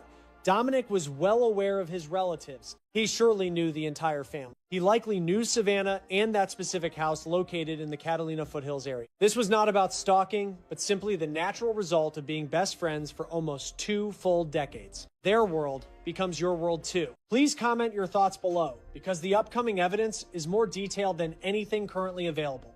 Let us keep moving forward with the facts. Dominic Aaron Lee Evans has an extensive file in Pima County, including theft, robbery, and driving under the influence. This data was first highlighted by an online investigative profile on the platform known as X. A user tagged as @JLR Investigates displayed several court snapshots from the Arizona Judicial Database regarding these specific crimes. Various news outlets later confirmed this extensive criminal record. I must analyze these charges separately, as the nature of these offenses is vital to the investigation. Let us look at burglary. At its core, a burglary involves someone breaking in or staying where they shouldn't with the goal of committing a serious crime or stealing. We are not talking about simple shoplifting here.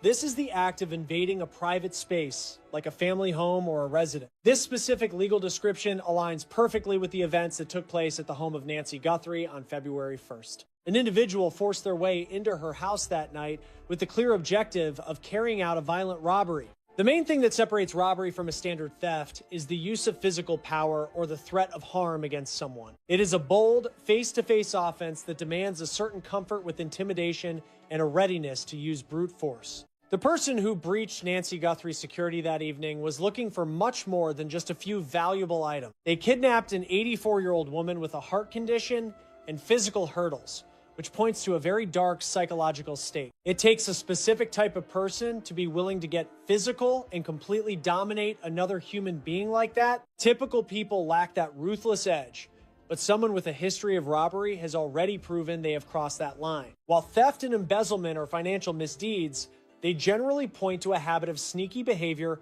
and long-term manipulation. Taking money from an employer specifically relies on being in a role where people actually rely on your integrity. You cannot steal from within unless someone trusts you with their money, so keep that in mind when looking at the man on that porch.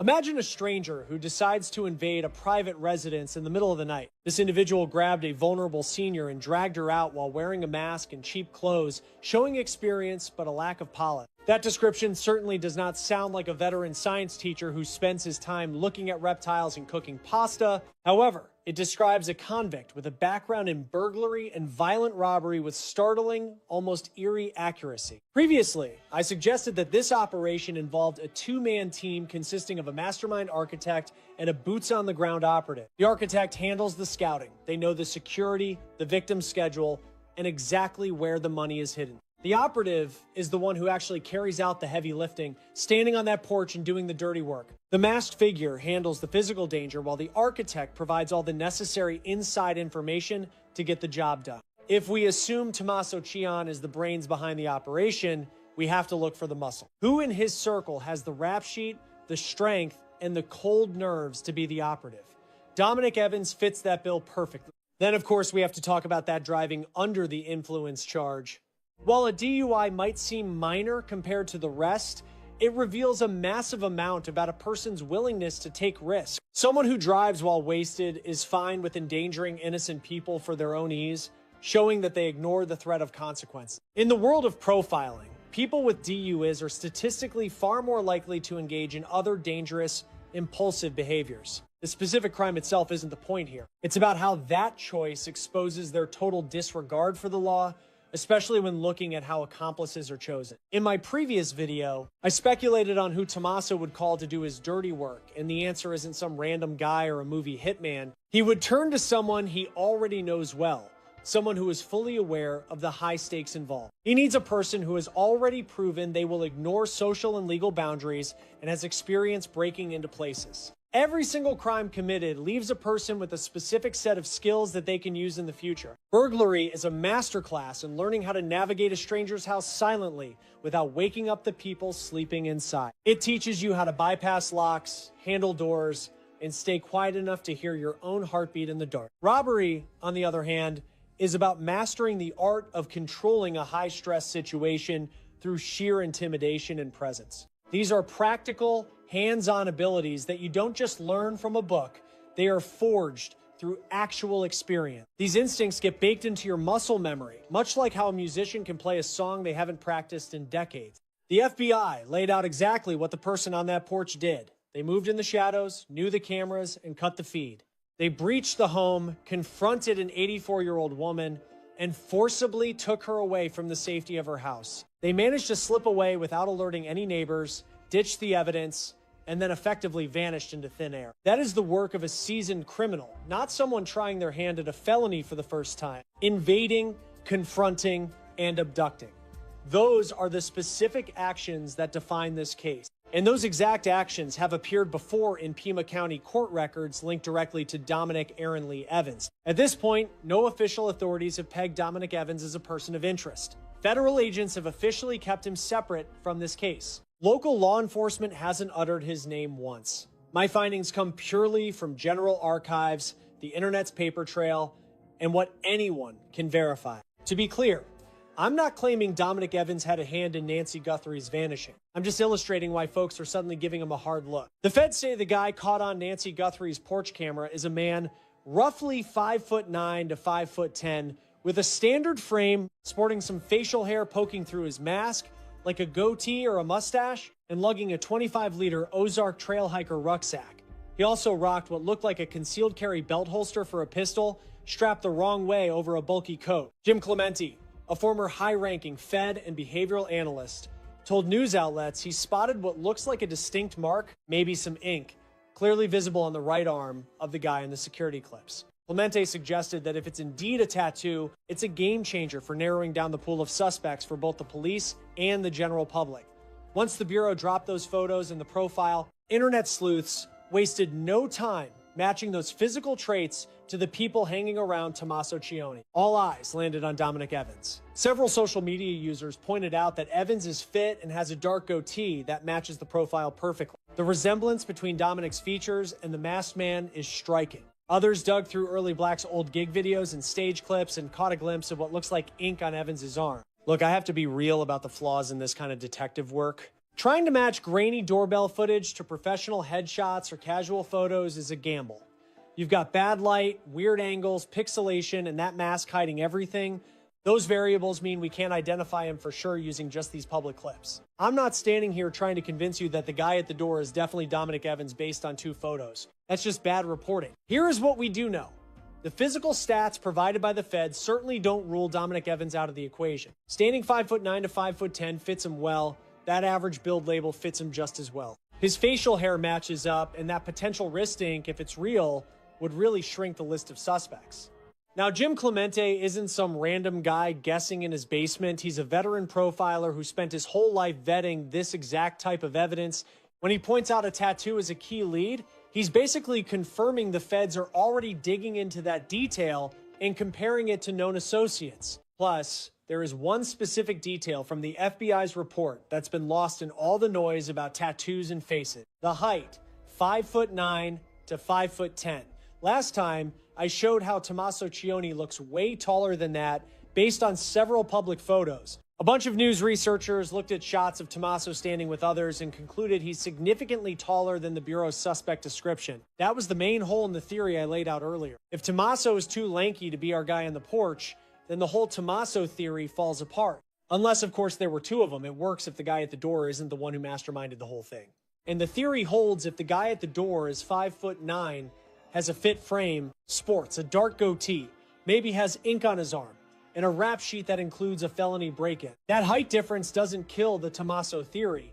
It actually supports the idea of an accomplice. It suggests the brains and the boots on the ground are different people, and it points to the guy who's been by Tommaso's side for 19 years in band pics. Records link Dominic Evans to homes around Tucson and Marana, with former stays in Eloy and various other spots across the state of Arizona. Born on February 18th, 1978, he's currently 47 years of age. He's called the southern part of the state home for the better part of his adult life. Marana is a town just outside of Tucson, making it a very quick drive to the Catalina foothills where Nancy Guthrie lived. That massive SWAT raid on February 13th happened at a house near Orange Grove and First Avenue, only 1.9 miles from Nancy Guthrie's front door. People on the web linked that spot to Evans immediately because he's a local and it just seemed to fit. But I need to clear the air regarding a rumor that's been spreading like wildfire lately. The mother and son picked up during that mid-February raid were absolutely not Dominic Evans and his mom. News reports identify the pair taken into custody as 37-year-old Luke Daly and his mother, who is 77. Daly's lawyer mentioned that his client has already done time in a state pen on some drug charges.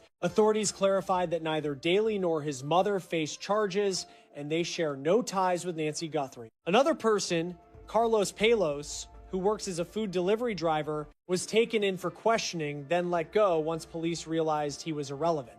This means Dominic Evans wasn't actually the SWAT target. Let's be clear about that. Still, the physical locations tell a story. Evans resides in the Morirana district of Tucson. Nancy Guthrie's home sat in the Catalina foothills. Meanwhile, Tommaso and Annie stay roughly 4 miles away from her place. Those 3 spots create a small cluster within northern Tucson.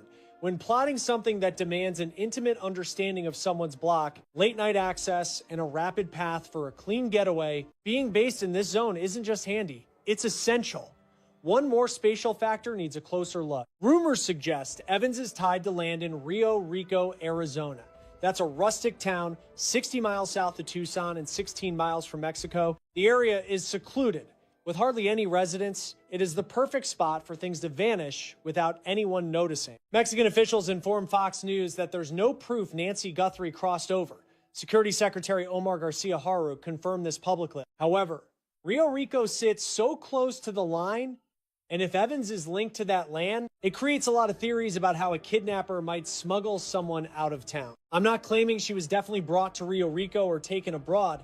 We lack proof for that right now. Yet, with 50,000 tips and an 84-year-old missing for 3 weeks, any location tied to the suspect circle is vital. Plus, Dominic Evans has ties spanning from the actual crime scene all the way to the most isolated parts of the desert. Consider the sheer effort required to make someone vanish. Stashing a person in a suburb is impossible when every house has cameras and federal agents are knocking on doors. You'd want a lonely, backwoods spot with zero eyes on you and no cars passing by. A place where a car pulling in at 2 in the morning won't set off alarms or wake up the folks next door. 60 miles south of the city, Rio Rico fits that description perfectly. Massive lots, few neighbors, and unmapped dirt paths where the desert muffles every noise and helps you stay hidden. To get there, you just take Interstate 19 south. It's a direct run straight through the wilderness. Around 2 a.m., when the roads are empty, the drive takes maybe 50 minutes. If a vehicle departed her block at 2:30 a.m., on February 1st, they'd arrive there by 3:20 a.m. Heading back, they could be home by 4 to 10 a.m. That whole journey, including a quick stop, is done well before the sun comes up. Every single cell tower hit during that drive would show police exactly where that car went. So, if the driver wasn't extremely cautious about their phone, the mobile data records will reveal the whole truth without needing any human testimony at all. Let's revisit a detail from the federal surveillance video that's being overlooked. The front entrance. Her residence had a security gate outside the main door. You see that a lot in Tucson. Houses here often feature iron gates or heavy screen doors for extra protection. They act as a second wall. In the official clip, we see him walk up and touch the lens. Then, he seemingly goes right inside, but nobody is asking the most obvious thing. How did he bypass that locked gate? The video shows zero signs of a break-in. No crowbars, no kicking, nothing was smashed. He just strolls in like it was already unlatched or waiting for him. There are only two ways that happens. Maybe Nancy forgot to lock up that night. She was 84 and had lived in that peaceful spot since 1985. It's very likely she just didn't bother to close the outer door. Or perhaps someone purposefully left the way open for him, like someone who visited earlier and knew that gate had to stay open for the scheme to succeed. Under the mastermind theory, this is huge. Tommaso Chion brought her home around 9:30 or 9:50 p.m. He claims he saw her get in safely, but did he make sure that gate was actually secure? Did he test that door or leave it ready so an intruder could walk up 4 hours later without any trouble? The guy on that porch didn't act like he was struggling with a locked entrance. His movements looked like he was following a route specifically prepared for his arrival. If that trail was laid out by a visitor from earlier that day, this intruder didn't even need any special skills to break in. All he required was a tip about an unlocked entrance. Local authorities and federal agents verified that they discovered 2 distinct genetic markers tied directly to this ongoing investigation. One sample came from a discarded glove found roughly 2 miles away in a roadside field near Nancy Guthrie's residence. Federal officials noted the glove looks identical to the pair seen on the suspect during the recorded porch camera clip. This specific genetic sample points to an unidentified male who is unrelated to Nancy or any of her relatives, and there are no matches in CODIS. Meanwhile, a separate genetic signature was discovered directly within the victim's own residence. Local police mentioned that these biological samples are currently being processed at a specialized laboratory down in the state of Florida. Officials have now made it clear that the sample from the field does not match the one found indoors. These belong to 2 unique individuals, 2 genetic codes, 2 separate suspects, 2 different spots. One was on a glove tossed near a getaway path, while another was inside the room where an 84-year-old was abducted.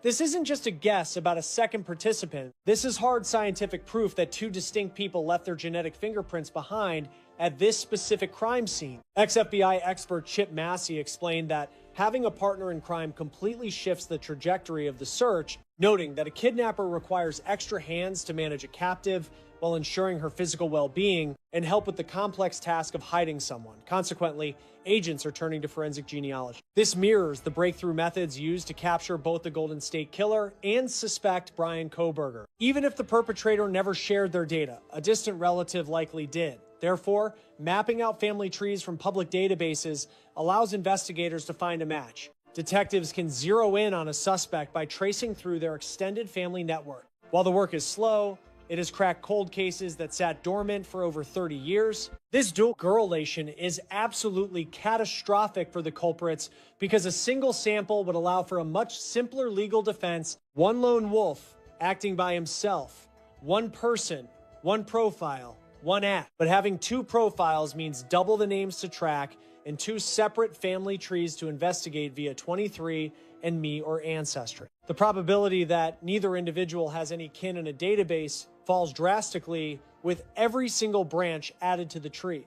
Escaping one lead is difficult, but two samples create a mathematical certainty that at least one person will eventually be identified. If one of those names links back to the man who dropped Nancy Guthrie off 4 hours before she vanished, or the drummer who played beside him for 19 years, then the series of odd coincidences I previously mentioned, along with the details I am providing now, are no longer just accident. It transforms into a coordinated plot, and this genetic data will prove it. Let's revisit that federal surveillance footage, as a certain behavioral detail takes on a whole new significance when you look at it through the lens of a two-person job. The Bureau shared both the video clips and frozen images from Nancy's porch camera system. Various experts, such as Private Eye Steve Pfizer, have suggested the recordings might actually capture two separate individuals arriving at different points throughout the evening. One frame depicts a figure with a bag and holster, while a different shot shows someone in similar gear without those items. Their physical frames and stances seem noticeably different. Media outlets noted this sparked intense debate among professionals and hobbyists alike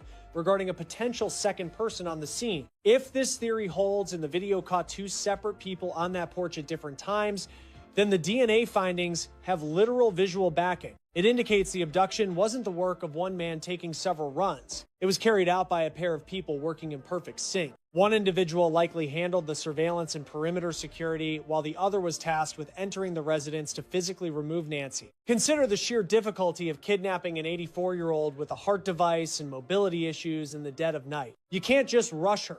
She can't be tossed over a shoulder and sprinted to a getaway vehicle. She has to be slowly guided or helped out of the house and down the walk, eventually reaching a car parked far enough away to avoid being spotted by neighboring security cameras. That whole ordeal takes time. Throughout that entire window, a lookout is essential. Someone has to ensure no neighbors turn on lights, no cars pass by, and no local dogs start barking. One guy can't be clearing the rooms inside while also acting as the lookout on the sidewalk. That job takes at least a pair. Sheriff Nanos told the BBC that he suspects Nancy Guthrie was a deliberate mark in this abduction. This wasn't some random crime. She was handpicked for a reason. If you're going to snatch a senior citizen from her own home in a dim, sleepy neighborhood with few cameras, you don't just wing it. You plan it out, scout the area, and assign jobs. There was the dry run on January 23rd and the camera sabotage on February 1st, followed by the actual kidnapping of a defenseless woman, the dumping of clues across a 2-mile stretch, and making her vanish entirely for 3 weeks without leaving a single lead. This isn't the work of one person acting on a whim.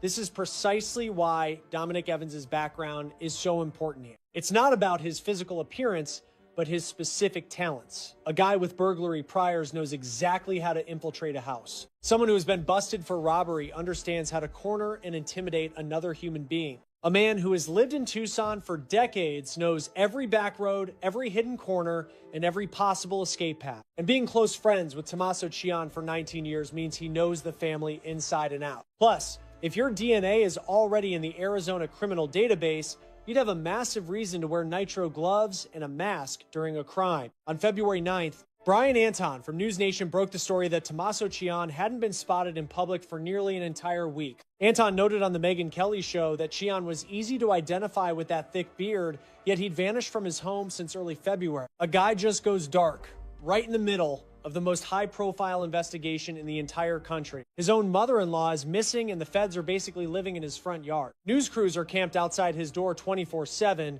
yet he suddenly stops appearing. Now, there could be perfectly valid reasons for this. Maybe his legal team told him to stay hidden, or the crushing weight of the spotlight just became too much to handle. He might be laying low at a friend's place, which is fair, but look at that silence alongside what we know about Dominic Evans. If two guys are tied to a crime and one is taking all the heat while the other is barely mentioned by the press, the smartest move for the guy in the spotlight is to simply ghost everyone.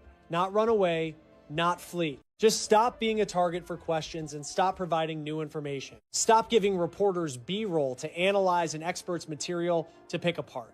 Every single public appearance is a massive gamble. Every photo is a point of comparison, and every word spoken is something a defense lawyer will eventually have to fix. Meanwhile, according to the latest updates, Dominic Evans hasn't said a single word about the case. He hasn't sat for any interviews. He hasn't posted online, denied any involvement, or even expressed concern for Nancy Guthrie's safety. In a world where anyone with a smartphone can blast out a statement in 30 seconds, his total radio silence is striking. Silence from one guy can mean anything, but silence from two men who have been close for 19 years, who are both linked to the victim's inner circle and are being scrutinized by the public during a kidnapping probe. That kind of quiet feels completely planned. It sounds like two people following the exact same script. Stay quiet, don't post, and just wait for the media storm to blow over.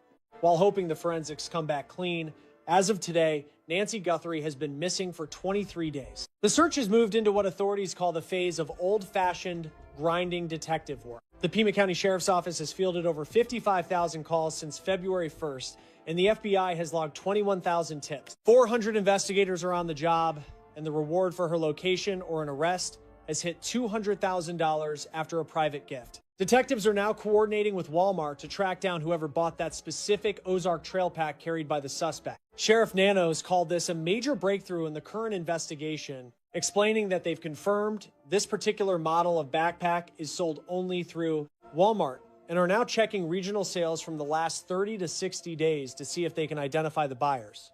They are also hunting down that distinct holster seen in the clips, showing screenshots to every gun shop in the Tucson area. The sheriff noted that the holster has some very specific and unique identifying features. The FBI is also cross-referencing firearm sales in Tucson from the past year, with agents taking names and photos to local dealers. They are currently running advanced genealogical tests on the recovered DNA evidence. Investigators are partnering with tech firms to try and salvage more video from the victim's surveillance setup while utilizing a tool known as a signal sniffer. This helicopter-mounted Bluetooth tracking device is being used to hunt for any electronic pulses emitted by Nancy's internal pacemaker. On her Instagram profile, Savannah Guthrie has shared several emotional clips begging for her mother's safe return and reminding the captor that doing the right thing is always an option. Yet, beneath these public pleas, there are clear indicators that the police inquiry is reaching a high-stakes turning point. Reports from ABC News suggest that insiders close to the probe say detectives are watching their most promising leads evaporate into nothing. That partial genetic sample remains completely unidentified. No further video evidence has surfaced,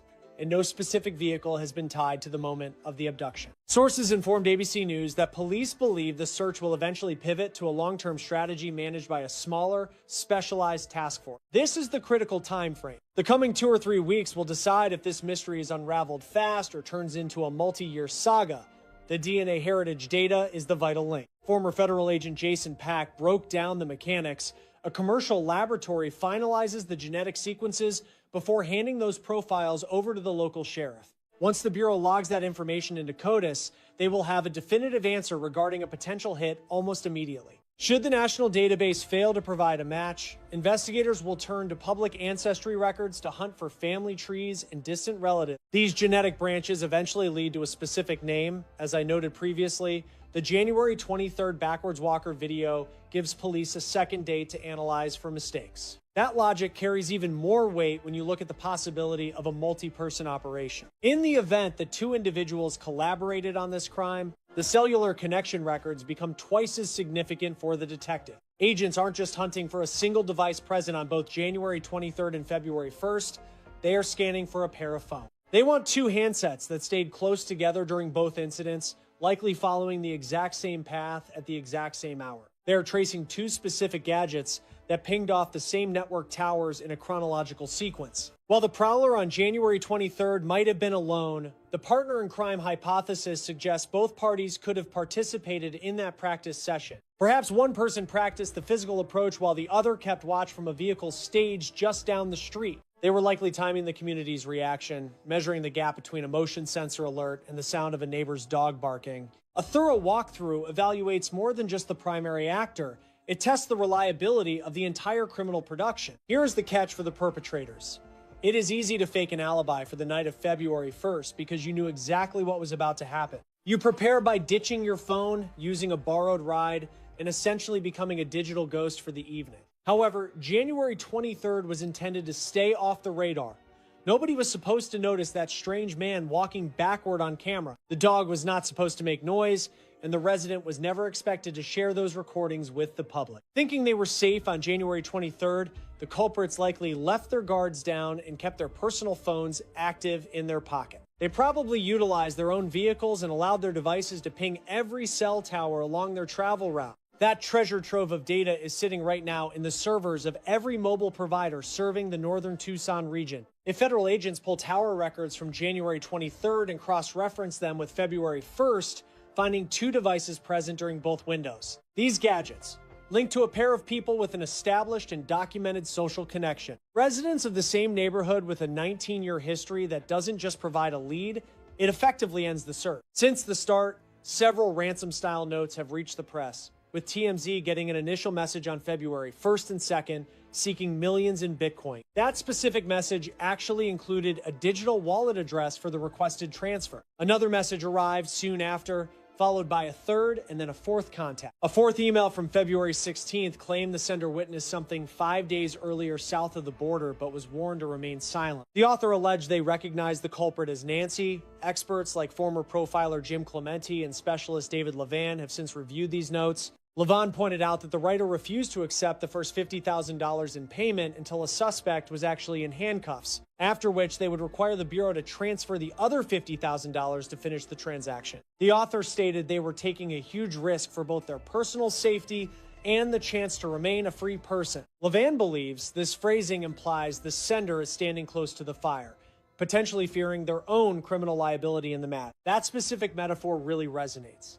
The tone of these demands doesn't feel like a random outsider looking for a payday. It sounds like an individual on the fringes of the plot, someone who knows the truth but didn't actually commit the act. Picture a person who is terrified of being linked to the felony but spots a chance to cash in on the intel they possess. Looking back at those first messages to TMZ, the whistleblower keeps referring to the primary subject, not the abductor or even the person of interest, but the primary subject.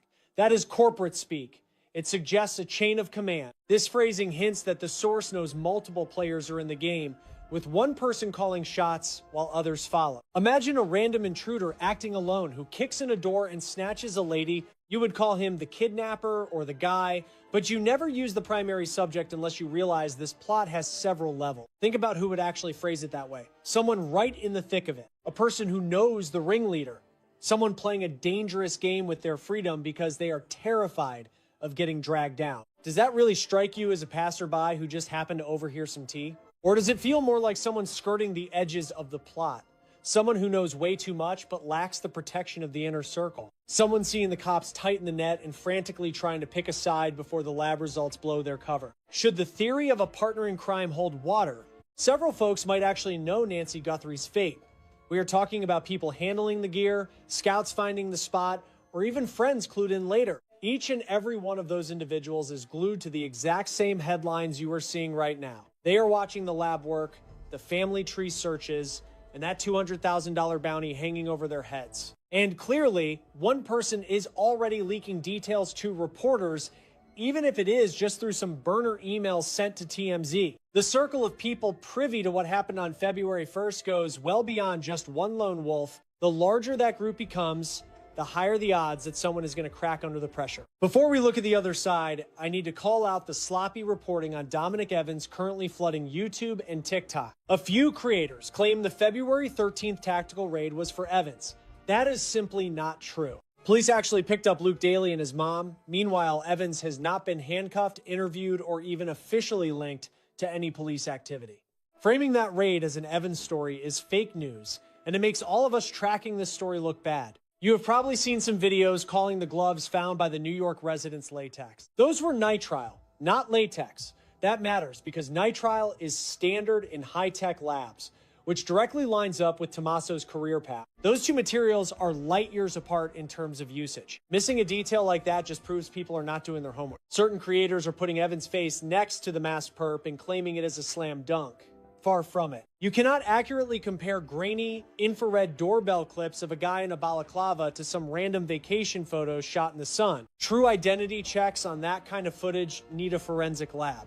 not a poorly made photo collage posted on Instagram. I am bringing up the Dominic Evans angle because the official records definitely raised some eyebrows, specifically his rap sheet, his location, that bond with Tommaso, the height match, the dual DNA hits, and the partner theory. These are real red flags, but they are not convictions. Anyone claiming otherwise is trying to hustle you. The logic follows that if the family is off the hook, then Tommaso is in the clear too. If Tommaso's name is erased, the idea that he hired a hitman or an operative totally falls apart. That is a fair point worth discussing. But remember, being cleared by cops is just a status, not a not guilty verdict from a jury. It simply means they do not have enough on them right now to make an arrest. But it does not mean a new discovery will not put them right back in the crosshair. Plus, in big cases, the FBI might publicly clear a relative just to take the heat off the probe and bait the killer into making a mistake. Of course, Dominic Evans might actually have absolutely nothing to do with any of this. Maybe his old charges are ancient history, and looking like the guy in the mask is just a massive coincidence. Perhaps his tie to Tommaso is just a normal social connection and nothing sinister. The actual abductor could be someone totally unknown, just a name and a DNA file waiting for a hit. That scenario is plausible and should not be ignored. Previously, I broke down why Tommaso Cioni might be the mastermind. Now, I am showing you why Dominic Evans could very well be the one who pulled it off. He is a guy with prior strikes for breaking and entering, a guy who matches the FBI profile perfectly. This guy lived nearby and shared a 19-year bond with the son-in-law of the woman who was targeted. His group's first record was named Life, Love, Love, Murder. Now, I want to end with a thought no one else has shared. This angle on Dominic Evans isn't about his face. Forget about some wrist ink or those social media photos. He matters because he provides the actual solution. Here is the massive hurdle for the Tommaso Cioni claim. In my previous post, the biggest issue raised was his stature. Tommaso is simply too tall for that porch footage. If so, that whole theory should fall apart. But this lead survives thanks to Dominic Evans. This individual has the ideal height, build, and local history, plus a close link to the person who saw Nancy 4 hours before she went missing. Remove Dominic and the Tommaso angle fails. Put him back, and every single problem is solved. While not definitive proof, it creates a structure. Detectives use such foundations to sort through data until the facts are clear. Between the lab results, genealogy records, and phone tower pings, the science will eventually have its say. Once that happens, our current logic will either stand firm or crumble away. But there is one final point to consider. The bounty is $200,000. That cash is not for some random witness. It is for anyone holding a secret. If a specific group knows what occurred on that night in late January 31st, $200,000 is a massive test of loyalty and the musical bond between two men who first met through a classified ad in 2007. Cash often encourages people to break their silence, especially when the alternative is federal agents arriving at their house with a lab map. I'm not saying he did it. I am suggesting that his identity is something investigators must look at very closely once those lab results finally come back. If those tests link to the inner circle, then his record and 19-year friendship, along with his size and location, stop being a coincidence and become actual evidence. Genetics will provide the verdict. We will be here when it happens. Share your thoughts in the comments below. Give me your perspective. Point out any details I might have overlooked. Tell me your theories on that January night. This group has stayed ahead of the official cops from the very beginning. I will keep hunting for records until Nancy Guthrie is located.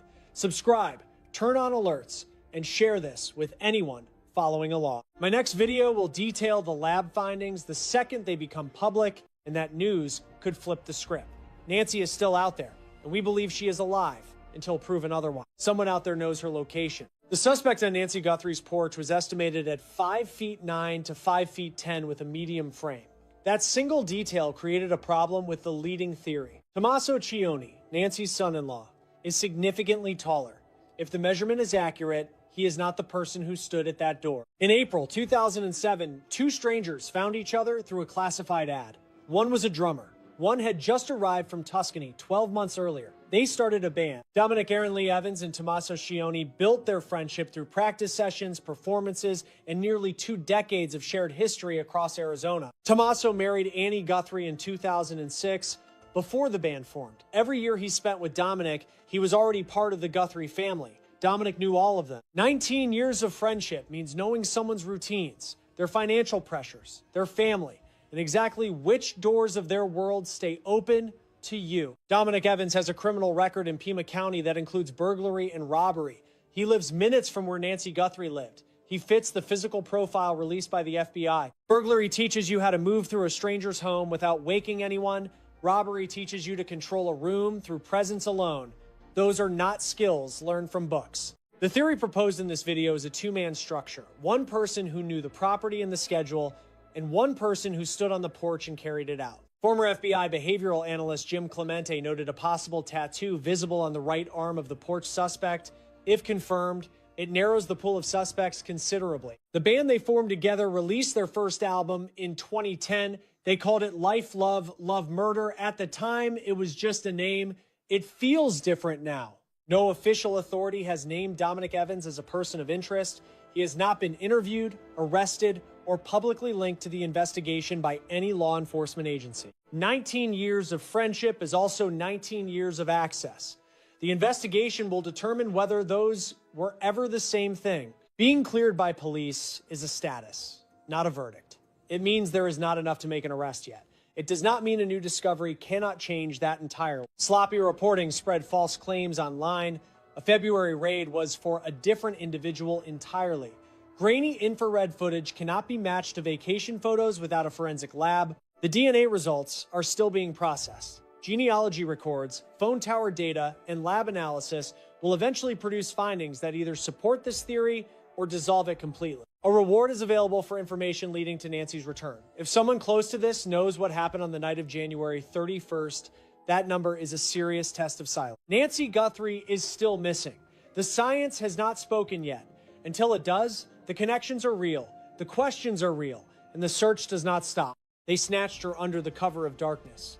Without a hint of trouble or a sound loud enough to raise alarms, she simply vanished. For 53 agonizing days, her loved ones faced every sunrise, haunted by the terrifying uncertainty of whether she was still breathing. However, a crucial detail remains completely overlooked by the public. Federal agents recently executed a maneuver that shifts the entire trajectory of this inquiry. Once you discover their true findings, beyond the sensationalized stories circulating in the press, focusing on the raw evidence instead, you will realize exactly why the individual responsible for Nancy Guthrie's abduction is likely terrified tonight. Stick around as we are diving deep into this probe with a level of detail rarely seen in mainstream media. By the conclusion of our deep dive, you'll grasp the precise direction of this manhunt and see why detectives feel more certain now than they did during the initial hour. Keep watching closely. The story unfolds this very moment. Allow me to transport you back to the genesis of this mystery. Not to February 1st, not to the evening Nancy vanished. I am talking about the true starting, the overlooked chapter that many ignored because its significance wasn't immediately obvious. Nancy Guthrie is the parent of Savannah Guthrie, who anchors NBC's Today Show. She is in her 70s, residing within a serene and tranquil community nestled in Tucson's Catalina foothills region. It's the sort of place where residents recognize one another, the roads remain quiet, and the evenings feel safe. Tragedy shouldn't strike here. By the morning of February 1st, 2026, Nancy Guthrie had vanished. Her relatives alerted the authorities, who mobilized with incredible speed. Local deputies initiated a massive search effort. Federal agents joined the fray, and a specialized multi-agency unit was established. Within 48 hours, the entire nation was transfixed. Yet, there's a vital context to grasp before discussing the recent development. For 53 days, the probe proceeded with discretion. Leads poured in over 19,000 in total.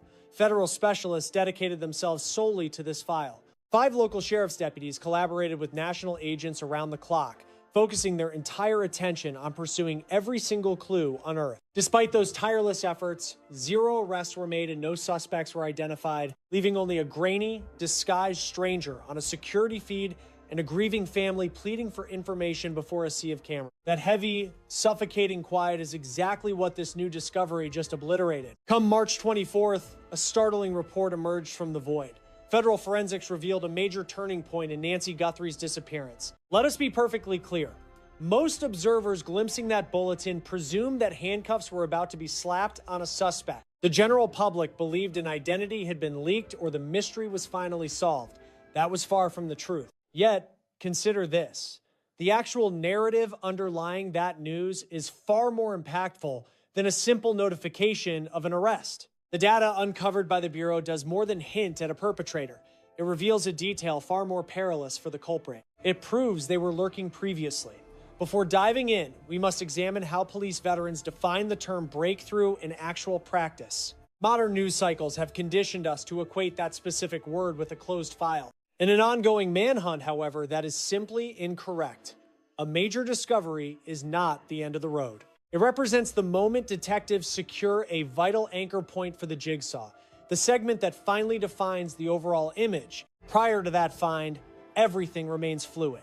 Once secured, the evidence begins to stabilize. For 53 days, this search lacked any validated points of reference regarding events preceding the night of Nancy's abduction. There was zero evidence of previous interaction or validated reconnaissance visits recorded by the police. Everything shifted on March 23rd, exactly 24 hours before the news broke. Sheriff Chris Nanos of Puma County participated in a televised discussion with a local station in Tucson.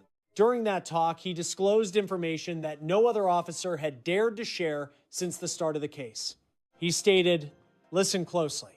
We are convinced a specific event took place on January 11th based on federal forensic examinations of digital hardware and equipment. Let that sink in. This isn't just some random lead or an internet conspiracy theory. It is not mere speculation." This is a top-ranking law enforcement official stating on live television that federal forensic teams examined physical assets and confirmed a particular timeline involving January 11th, exactly 3 weeks prior to Nancy Guthrie's disappearance. Naturally, you are likely asking yourself, what exactly transpired on January 11th? That is the pivotal inquiry, because the solution to that puzzle is what fundamentally alters the entire investigation. Prior to revealing that, we must re-examine the visual evidence the Bureau distributed last February.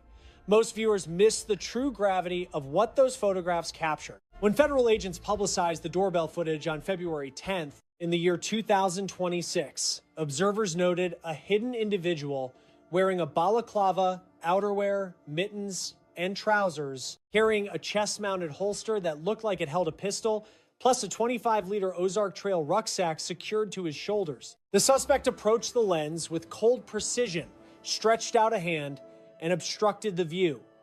That chilling visual circulated globally. Most people can't shake that one specific image whenever this mystery comes to mind.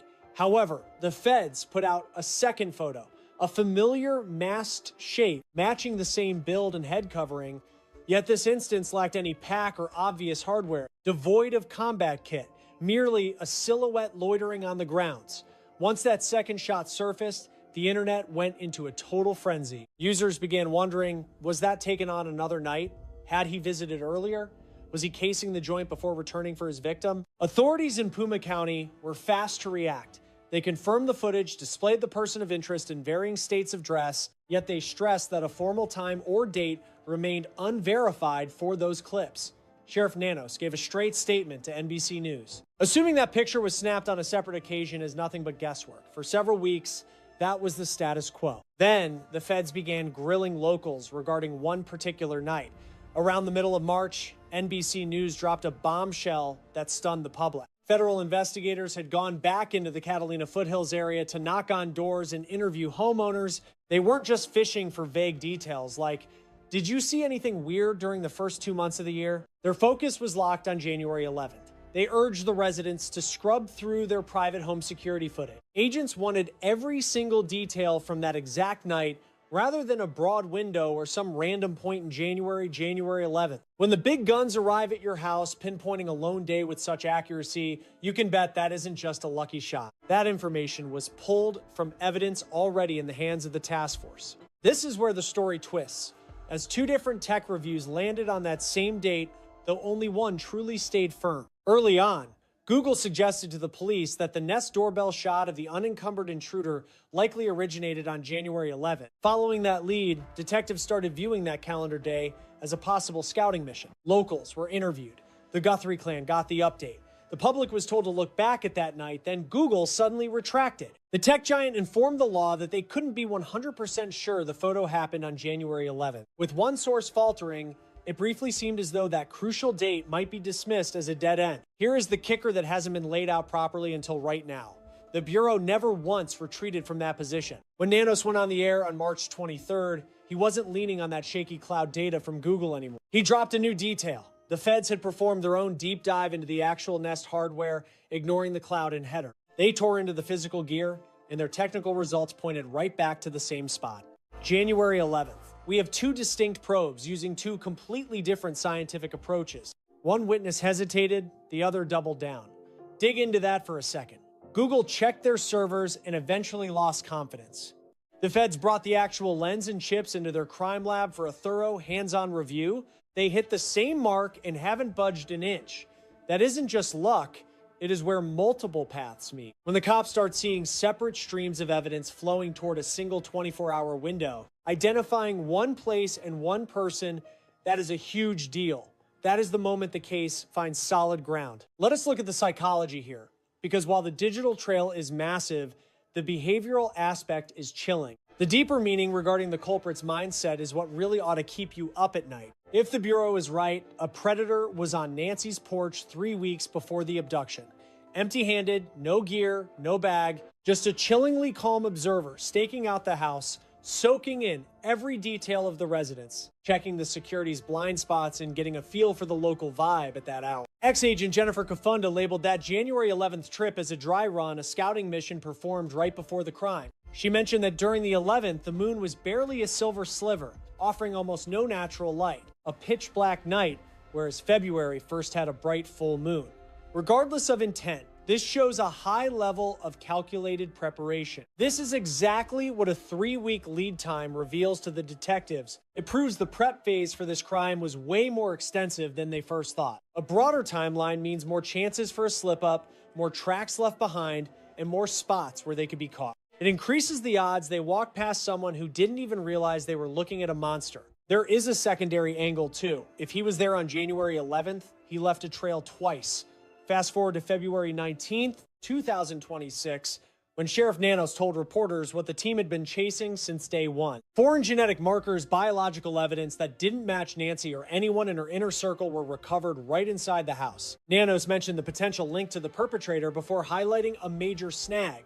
The specimen contained multiple profiles. Basically, forensic experts define a blended biological trace as evidence containing markers from several individuals, a frequent occurrence during criminal investigations. Imagine an intruder navigating a residence where a target resided, making contact with objects already saturated by various fingerprints. They traverse hallways where even the atmosphere retains traces of life, causing various biological signatures to intertwine. Separating a specific identity from such a jumbled mess demands extreme technical accuracy and significant additional labor. Nanos kept things honest, stating that laboratory technicians were hard at work despite the hurdles posed by contaminated evidence. Finding answers might span several weeks or potentially an entire year if things get complicated.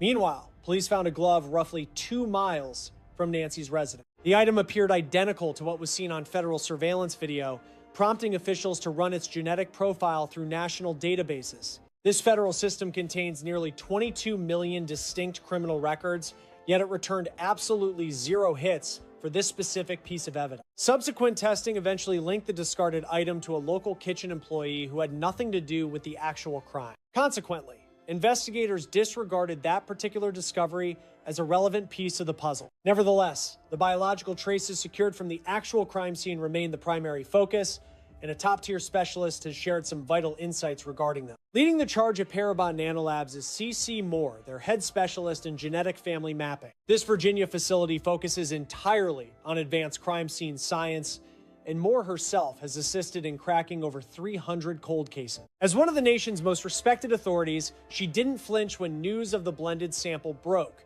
instead offering a composed and highly practical sense of optimism. During a television interview, she remarked that her team has frequently found breakthroughs even when dealing with multi-person biological samples. The process just requires a bit of patience due to the additional technical requirements involved. Moore viewed the foreign genetic material found indoors as a promising lead, given that its placement strongly suggests a direct connection to the person who abducted Nancy. Furthermore, she proposed a compelling idea regarding how the perpetrator might have unknowingly left their mark behind at the scene. Surveillance clips captured the individual using a mouth-held torch, a common tool for keeping both hands available while tampering with a residential entrance. However, Moore noted the physical reality that nobody can keep an object gripped between their teeth indefinitely. Eventually, it happened. Once removed, saliva transfers, depositing crucial genetic markers. Once those moist gloves made contact with any interior surface, be it a doorknob, a partition, or a trinket, the trail was set, despite his best efforts to stay clean. According to Moore, once he pulled that light from between his lips, his protective gear would have been saturated with biological data, inevitably rubbing off on everything he grabbed. By March, she pushed the theory even further. Her advice to the police was to revisit Nancy's house for a much more thorough sweep of every single surface. Despite relatives having entered the home since the incident, her suggestion remained incredibly precise and based on solid scientific principle. I'd personally return to gather more samples from that dwelling, searching for even a single strand of hair without a bulb. Modern tech allows us to crack mysteries using nothing but a follicle-free fiber, which still houses crucial maternal genetic sequencing. Today's crime labs are fully capable of pulling a functional identity from even that microscopic amount of evidence. She then delivered a warning that would likely terrify anyone responsible for such a heinous act. Were I the culprit, I'd be shaking in my boots, because specialized ancestral mapping ensures his capture is inevitable. She stated with absolute certainty. She used the word will, then broke down exactly how this New Age detective work functions for those unfamiliar with the revolutionary process. This specific methodology is exactly why mysteries that languished for 40 years are suddenly being resolved overnight. After technicians pull a viable genetic blueprint from a piece of physical evidence, they submit it to public ancestry portals, primarily utilizing platforms like Family Tree DNA or the GED match system for their searches. These sites house information from everyday people who shared their own biological data to learn about their family history. The software doesn't hunt for a direct hit, but rather for people who share similar genetic markers. This includes extended kin, like distant cousins or relatives the perpetrator might not even realize exist, who share a portion of their code. Utilizing these links, specialists construct a massive pedigree, reverse engineering the suspect's lineage through extensive historical documentation. By cross-referencing marriage licenses and old census logs, they eventually isolate a single person whose location and age fit the profile perfectly. This very technique led to the long-awaited capture of the notorious Golden State Killer. Joseph James DeAngelo, formerly a law enforcement official in the northern part of California, was the man responsible. Over several decades, he carried out 13 homicides and countless sexual assaults throughout the entire region. Cody's unique genetic code was linked to scores of crime scenes, yet he stayed invisible because no prior conviction had ever forced a swab. When detectives uploaded that forensic evidence into the GED match system, they hit on some distant cousins. The family tree shrank until it hit one guy. Cops trailed him to a Hobby Lobby, lifted prints from his car handle while he was gone, and eventually snagged a napkin from his track. Both samples were a perfect match. Arrested in April 2018, he took a plea deal and is now serving several life terms. Brian Kohberger, the man who slew 4 Idaho college kids in November 2022, was identified the exact same way. Forensic DNA from a discarded knife sheath was processed through investigative genetic genealogy. They cuffed him 2 months later. The Pima County Sheriff's Office now confirms that their investigators are weighing similar high-tech options. Federal sources told the press that the team is scrubbing private DNA databases that exist outside the standard government system. This specific technology is actively scouring the case files right now. While the forensic clock ticks, agents are sketching a different blueprint. They are mapping out exactly how this whole abduction was planned. By mid-March 2026, federal suits were back in the Catalina Foothills neighborhood, asking more surgical questions than ever before. Reporter Brian Enton, who has lived and breathed this investigation since the start, verified through contacts that agents were focused on 2 things. Specifically, a rental property that went vacant just before Nancy disappeared. A neighbor had moved away. Feds were asking what people knew about that guy and the timing of his departure. Nobody is claiming a direct link. Still, when every clue screams calculated prep work and an insider's local knowledge, a local who left during the snatching is a red flag that demands a deep dive. Just imagine the tactical edge an empty house offers here. A vacant lot in a high-end suburb serves as a perfect sniper's nest, a quiet spot to eyeball the street unseen, clocking everyone's daily habits and timing their every move while figuring out where the security was weak. The intruder on February 1st knew every lens angle, exactly when to strike, and how to kill the recording device instantly. That intel had to come from somewhere. The other thing the feds were digging into was the local labor crews. That focus is telling. They weren't looking for vague descriptions. They were demanding a full roll call. They wanted the legal names of every boss and laborer working on any site in that specific zip code throughout the weeks before February 1st. One local told Enton that a friend with a house renovation underway was cornered by the FBI and forced to hand over a comprehensive list of every single individual who had worked on the job. Every hand, not just the bosses. Former agent Steve Moore noted that this surgical focus on individual names isn't a sign of desperation. It's the Bureau drafting a master roster of everyone who had a valid excuse to be on that block during the window. Guys in hard hats can linger on a street for 10 hours straight without a single neighbor batting an eye. No one thinks twice about a beat-up work truck parked on a foothills curb at dawn. A guy in boots and work gear can walk around a yard without being seen. If the predator was casing Nancy's place before February 1st while hiding behind a construction cover, that job site manifests as the exact population the authorities are currently sifting through. There is a detail out there that's been mentioned, but people are missing the big picture. Back in October 2025, the Today Show hit Tucson for a special. Savannah Guthrie visited her old town on October 17th. That footage went live in November 2025, barely 3 months before Nancy was snatched. They wrapped things up at El Charro Cafe, a legendary Tucson spot serving food since 1922. It's the longest-running family Mexican joint in America. Savannah grabbed a table there with Nancy and her sister Annie to share a meal. Cameras rolled as millions tuned in nationwide to watch. That broadcast originally hit the screens of several million people. Once Nancy went missing, those views skyrocketed as everyone searched for clues. Internal memos at NBC suggest the staff is terrified that the show accidentally put a bullseye on Nancy's back by airing her face and location. They broadcast her life to a massive audience that could include any predator.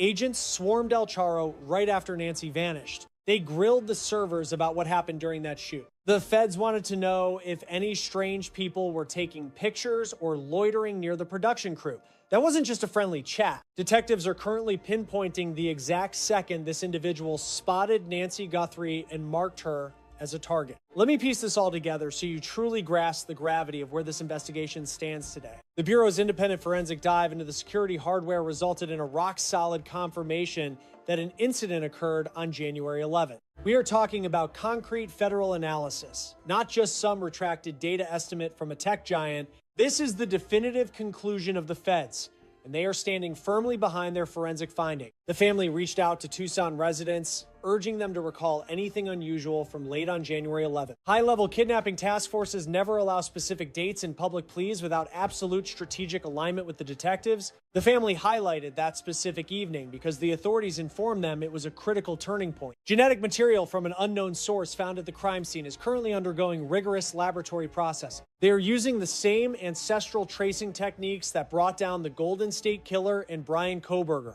CeCe Moore, the top authority in this specialty with over 300 successful identifications, has spoken out.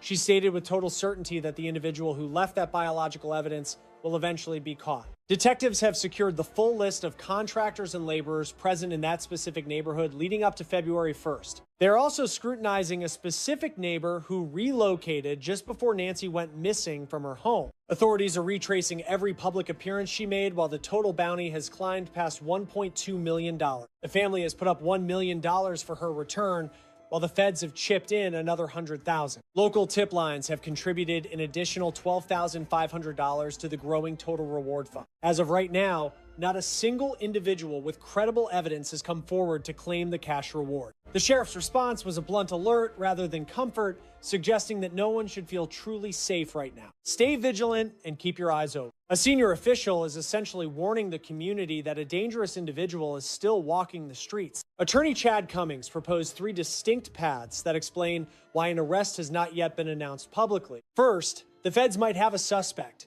and are quietly finalizing a bulletproof prosecution before making a move. Second, the probe might have hit a snag involving the suspect's background or high-level social connection. Third, they might still be searching for a target, though public data releases suggest otherwise. The methodical way they have shared details, the focus on January 11th, and the forensic confidence tells a story. The level of confidence expressed regarding the physical evidence strongly suggests they are finalizing a prosecution rather than searching. Former agent Greg Rogers gave an interview in March of 2026 regarding the DNA progress. He expressed confidence that deep lineage research is currently happening on the samples recovered from the resident. There will be absolute silence regarding these leads until a suspect is in handcuffs and officially processed. These major cases always proceed with quiet precision until everything suddenly breaks wide open all at once. The individual who entered that residence during the dark morning of February first believed they had covered every track. They wore masks, used gloves, and moved with a level of expertise that suggests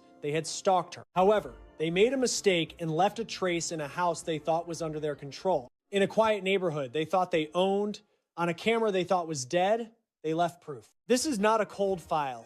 This investigation is surging forward toward a very specific conclusion. When the next major break happens, whether it is a forensic hit or an arrest, we will cover it. You will get the straight facts here without any of the typical media fluff or baseless internet rumors. We provide the authentic narrative, broken down simply, so you can truly follow what is happening in real time. If you are following this mystery and want to see justice served, you need to be following this channel. Toggle that alert setting so you are the first to know when the feds finally make their move. The search continues, the hunt is active, and the Bureau is closing in on the trail left behind. For 53 days, the investigation into Nancy Guthrie's disappearance produced no arrest, no named suspect, and no public answers. Then the silence broke. The FBI had released 2 photos from the doorbell camera. The first showed a masked figure in full gear. The second showed the same build, no pack, no equipment, just standing there. The internet asked the obvious question. Was that second photo from a different night? Had he been there before? For weeks, authorities said they could not confirm it. Google had initially told investigators the unencumbered image likely came from January 11th. Then, Google retracted. The date suddenly felt unsteady, like it might collapse entirely. The FBI never moved. While Google stepped back, the Bureau took the physical camera hardware into their own lab. They analyzed the chips directly. Their result? January 11th. They did not waver. On March 23rd, Sheriff Chris Nanos sat down with a local Tucson station and said it plainly.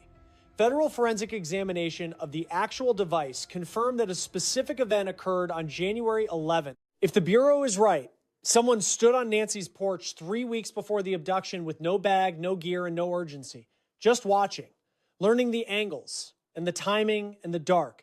A former agent noted one detail almost nobody mentioned. January 11th had a crescent moon, almost no natural light. February 1st had a full moon. The darker night was chosen for the visit, the brighter one for the return. Inside the home, investigators recovered genetic material from an unknown source. It was a blended sample, markers from more than one person, which made the analysis slower and harder, but not impossible. Cece Moore leads the genetic genealogy unit at Parabon Nanolabs. She has helped crack over 300 cold cases. When she was asked about this one, she did not say he might be caught. She said he will be. Moore pointed to the flashlight he held in his teeth.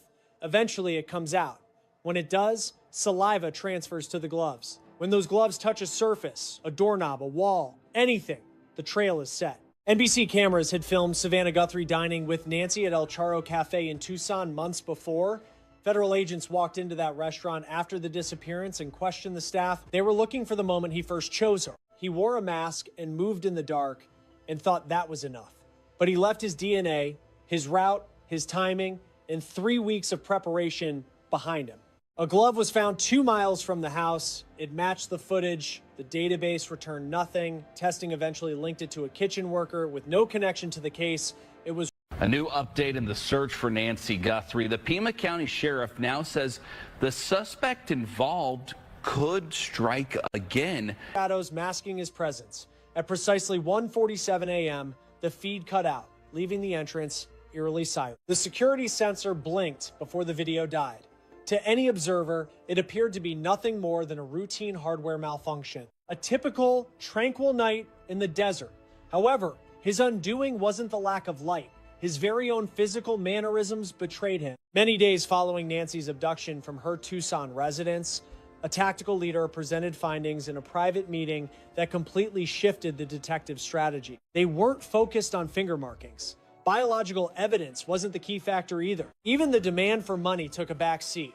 The real breakthrough centered on his specific way of walking. This individual believed that disabling the entry monitor and avoiding the direct view would make him a ghost at the crime scene. Detectives, however, weren't searching for facial features. They were meticulously analyzing his distinct physiological stride. The salvaged clips captured a dark shape gliding through the heat-map darkness.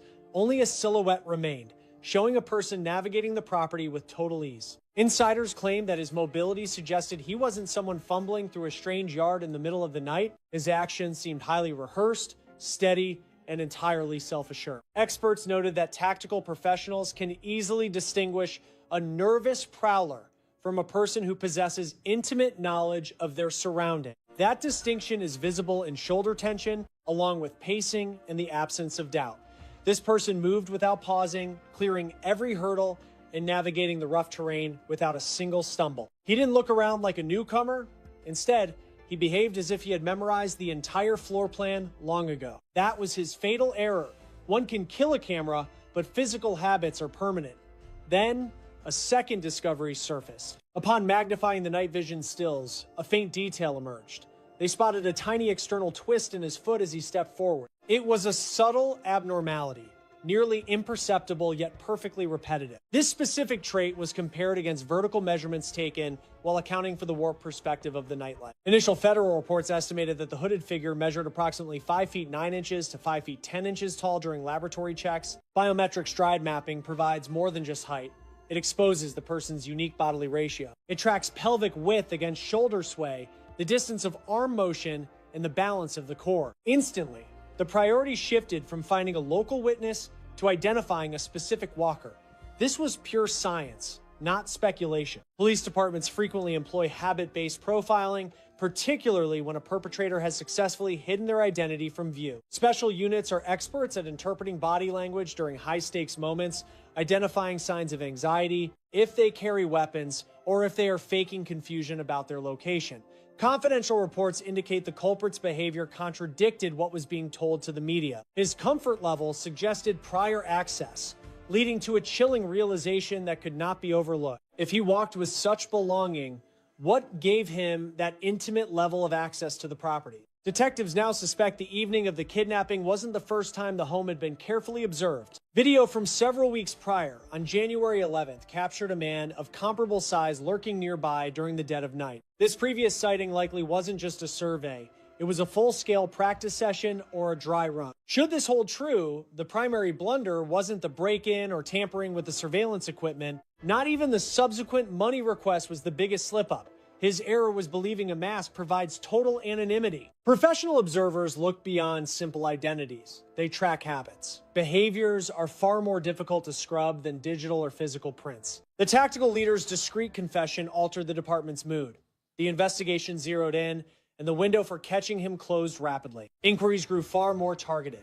The focus was no longer on who was present, but who walked with that specific rhythm. Following that epiphany, the case took a turn because once police suspect an insider or frequent visitor, the list of potential culprits shrinks significantly, becoming far more personal and disturbing for the family. In that moment, the predator surely understood that the night sky hadn't provided any real cover. It actually unmasked him. However, what police found after tracking his path away from the residence would essentially seal his fate. This follow-up blunder proved to be even more catastrophic than his initial slip-up. His next error didn't happen on the lawn. It wasn't captured by the heat-sensitive sensors. It didn't take place within the residence either. It occurred out on the open pavement. Once the task force began concentrating their efforts on physical signatures around the estate, investigators pivot their gaze toward the getaway, focusing less on the entry and more on the departure. Every mission involves coming and going. It is during the retreat that stress reveals cracks. During the initial stages of the probe, police openly highlighted the tight time frame starting at 1:47 in the morning. This began when the porch camera went dark and ended around 2:28 a.m. when Nancy's heart monitor lost its connection. That 41-minute window served as the foundation for the entire sequence of events. Yet in the shadows, another process unfolded. Officers were meticulously charting every possible escape path. They weren't just guessing. They pinpointed actual transit lanes within a feasible driving distance for leaving. Authorities gathered digital records from scanners situated along the main roads exiting the local community. They reviewed stoplight footage, store lot videos, office security tapes, and home monitors that caught the flow of cars passing by. Missing a suspect's profile means constructing a chart. Once that chart exists, you hunt for repetitive behavior. Local officials allegedly combed through countless hours of video recorded during the critical hours near the vanishing. Their objective reached beyond simply finding a car that looked out of place. The team was searching for recurring patterns. Specifically, they flagged autos seen multiple times, cars that were spotted back on January 11th, the day police previously noted as significant, which then showed up the night she went missing. Since casing a joint leaves a trail, a car roaming after midnight once is a fluke. A second time looks intentional. A third appearance signals a habit. Police flagged a handful of cars that traveled the same route twice. The majority were dismissed almost immediately. Think couriers, late-night staff, or Uber drivers with clear records. However, one specific car merited a closer look. It wasn't speeding or blowing through red lights. Rather, its steady pace seemed eerily composed. With zero jerky steering or frantic revving, it stuck to a path, bypassing big crossroads while staying on track. This route suggested a driver with local knowledge of side streets, not a fugitive acting out of desperation. That observation mirrored the prior suspicion that someone knew their way around the property's entrance. It is crucial to note that the police haven't officially identified any person of interest regarding this traffic data. Zero formal charges have been filed based on these car tracking patterns. Detectives admit they have inspected cars owned by people connected to the victim's social circle. When an automobile turns into what cops term a quiet observer, the inspection gets incredibly intense. Analyzing a car for evidence isn't flashy like on TV. It is a grueling, slow-motion grind. They snap pictures before reaching inside, then touch before shifting. Machines suck up hair and lint through mesh filter. Dirt is scraped from the tires. Mechanics check the frame for trace clues. Any navigation systems are stripped for data. Minor bits of sand or vegetation stuck in the rubber can prove a car was in a specific location. Leaving a dusty trail, crossing the dunes, or parking in the weeds means you take a piece of that world home. The earth itself shares its secrets. Experts supposedly checked if certain cars had mud matching the remote trails near the house. Comparing dirt types is difficult. Success demands laboratory testing of rock types, grit sizes, and various biological traces. Yet flaws in an alibi are just as vital. If you say you stayed on asphalt but your car is caked in silt, that lie stands out. A new phase began with the tracking of mobile phone signals. Today's detectives often use signal towers to pinpoint where a device was during a crime. Should a phone be turned off, the activities right before and after can still paint a vivid picture. A phone that sits still all night but starts hopping between towers at 3 in the morning looks suspicious. Once more, open records show police utilized electronic surveillance here, though they haven't linked the data to anyone yet. The situation gets muddier because clever criminals will purposely leave their mobile devices at home. They understand how tracking works, forcing the police to focus on human habits instead. A person might ditch their phone but drive through a watch zone thinking they are invisible, but cars usually leave a trail. Scanners record the exact second a car passes. They track the order and path of the journey. Spotted at camera A at 2:52 a.m. and camera B 6 minutes later heading out of town, that is cold, hard evidence. Seeing that specific ride spotted nearby weeks back during those same witching hours really solidifies the recurring trend. A seasoned veteran specializing in mobile surveillance once broke the whole concept down like this. Folks assume they disappear into the shadows, yet city street networks function like celestial maps. The moment you link those dots, the bigger picture emerges. That follow-up blunder might not have been particularly flashy. Thinking that a routine commute grants total anonymity was the error. Since habit breeds a recognizable trail, experts are groomed to detect. In the interim, the general crowd stayed fixated on that extortion message. That note, requesting digital currency sent to newsrooms, flipped the script toward a money-driven angle. Hardly. However, cyber sleuths jumped into dissecting data trails, crypto key origins, and if the threat actually aligned with psychological profile. Several analysts openly stated the money demand felt off compared to standard abductions for cash. Others warned against jumping the gun. Yet in private meetings, detectives weighed a more subtle query. regarding any genuine fiscal drive. What kept that departure so steady? How was their physical motion so calm? How did the path stay so orderly? Terror leads to errors. Preparation creates blueprints, and blueprints link up. Officers circled back to January 11th once more. That prior time frame allegedly saw sketchy late-night movements filmed in the vicinity. Should a suspect have performed scouting weeks prior to the grab, it implies heavy forethought. Such planning alters the investigative lens. It points toward insider info. It screams entry. It hints at poise. That poise shows in their walk and steering. Zero stalling on site. Zero frantic moves while leaving. Only was 2 calculated steps. That is precisely where the probe got even tighter. Trying to guess stature through heat vision lenses can totally warp your view. Federal image pros often run scale trials with known markers to pin down size within tight brackets. Initial guesses here supposedly put the hidden person around 5 to 9 to 5 to 10, factoring in infrared glare issues. The placement of the car seat may often link back to how tall a person is based on wheel reach, pedal reach, and glass angle. Naturally, no single factor proves anything, but stacked up, the possibilities shrink. Detectives usually view these mysteries as inverted cones. Initially, the mouth is huge. Anyone could be it. Gradually, tiny repetitions, not huge clues, start tightening the gap. A walking style that reeks of comfort. An itinerary, implying strategy. A car showing up twice during critical moments. Size specs that cut out the extremes. Nothing individually shouts culprit. However, together, they murmur synchronicity. Once things click, authorities pay close attention. Outwardly, the police stay neutral. They focus on the lab work. They keep quiet about tactical specifics that might ruin their overall game plan. But those in the know felt a shift once the entrance check and path tracking synced. The doubt about randomness vanished. The focus turned to who actually gained from such deep local knowledge. Chaos doesn't practice beforehand. Chance doesn't case a joint weeks early. Luck doesn't glide through the night with ease. This hunt keeps pushing forward carefully. Rescue efforts pushed out into targeted map zones beyond the first perimeter. Foot patrols apparently hit the same alleys repeatedly. Aerial scans were reset for accuracy. It implies they trust their getaway route theory. When cops think they've nailed the escape path, they dump gear onto it. If that simulation holds water, then that second slip-up regarding travel habits likely pointed them the right way. But another factor was being studied secretly. Forget just the gait or the driving. It was about the way he lurked. Since before 1:47 in the morning, there was a quietness. And that silence leaves its own marks. During the following stage of the hunt, that downtime would trigger queries much more intimate and awkward than any video footage. That specific third error might not even be high-tech. It involves the clock. The blunder wasn't caught on film. The car wasn't the issue. Neither was the demand letter. It was the sitting around. Predating 1:47 a.m., prior to the deck lens glitching, and before the cardiac monitor cut out at 2:28 a.m. There was a long period of quiet that detectives now suspect was intentional. You see, late-night kidnappings almost never happen on a whim. Success demands perfect precision, and precision stems from inside info. When a break-in is forced, police recreate the lead-up rather than just the breach. Was anyone still up? Which lamps were glowing? Exactly. When did the house go quiet?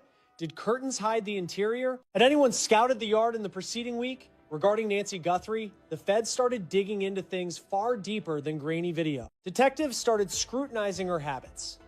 Nancy was 84 years old. Records show she resided in Tucson and vanished while the world slept. Relatives stated publicly that she was snatched right from her mattress. This specific fact is crucial since it proves the kidnapper knew exactly where to go inside. Navigating a dark residence straight to a sleeping area without stumbling implies personal knowledge or enough surveillance to erase any doubt. Law enforcement checked if the outside porch lights followed a set schedule. Were the garden lights programmed to go dark at a specific time? Did the living room go pitch black at the same moment daily?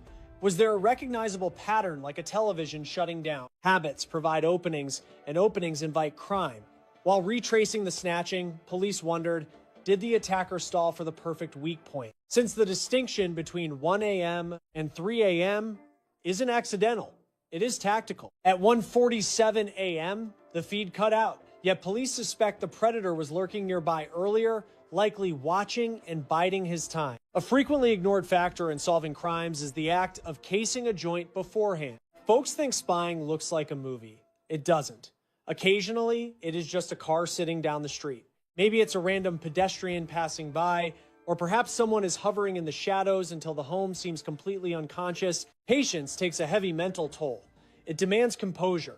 It needs absolute confidence. The killer must understand the victim's habits to ensure no one suddenly switches rooms or flips a switch. This is where the police dug deeper. How was he certain she would be in that specific room right then? How did he know everyone else was asleep? How did he realize a 41-minute gap existed for him to slip in unnoticed? Such extreme boldness points toward three potential scenarios. Someone who knew the floor plan already, multiple stalking trips to track daily habits, or access to private schedules that were never public. Forensics checked the locks and handles. Evidence of a breach wasn't shared with the press, but insiders suggest the way he got in wasn't messy or frantic. Once more, that hints at some connection. Behavioral experts frequently note a key fact.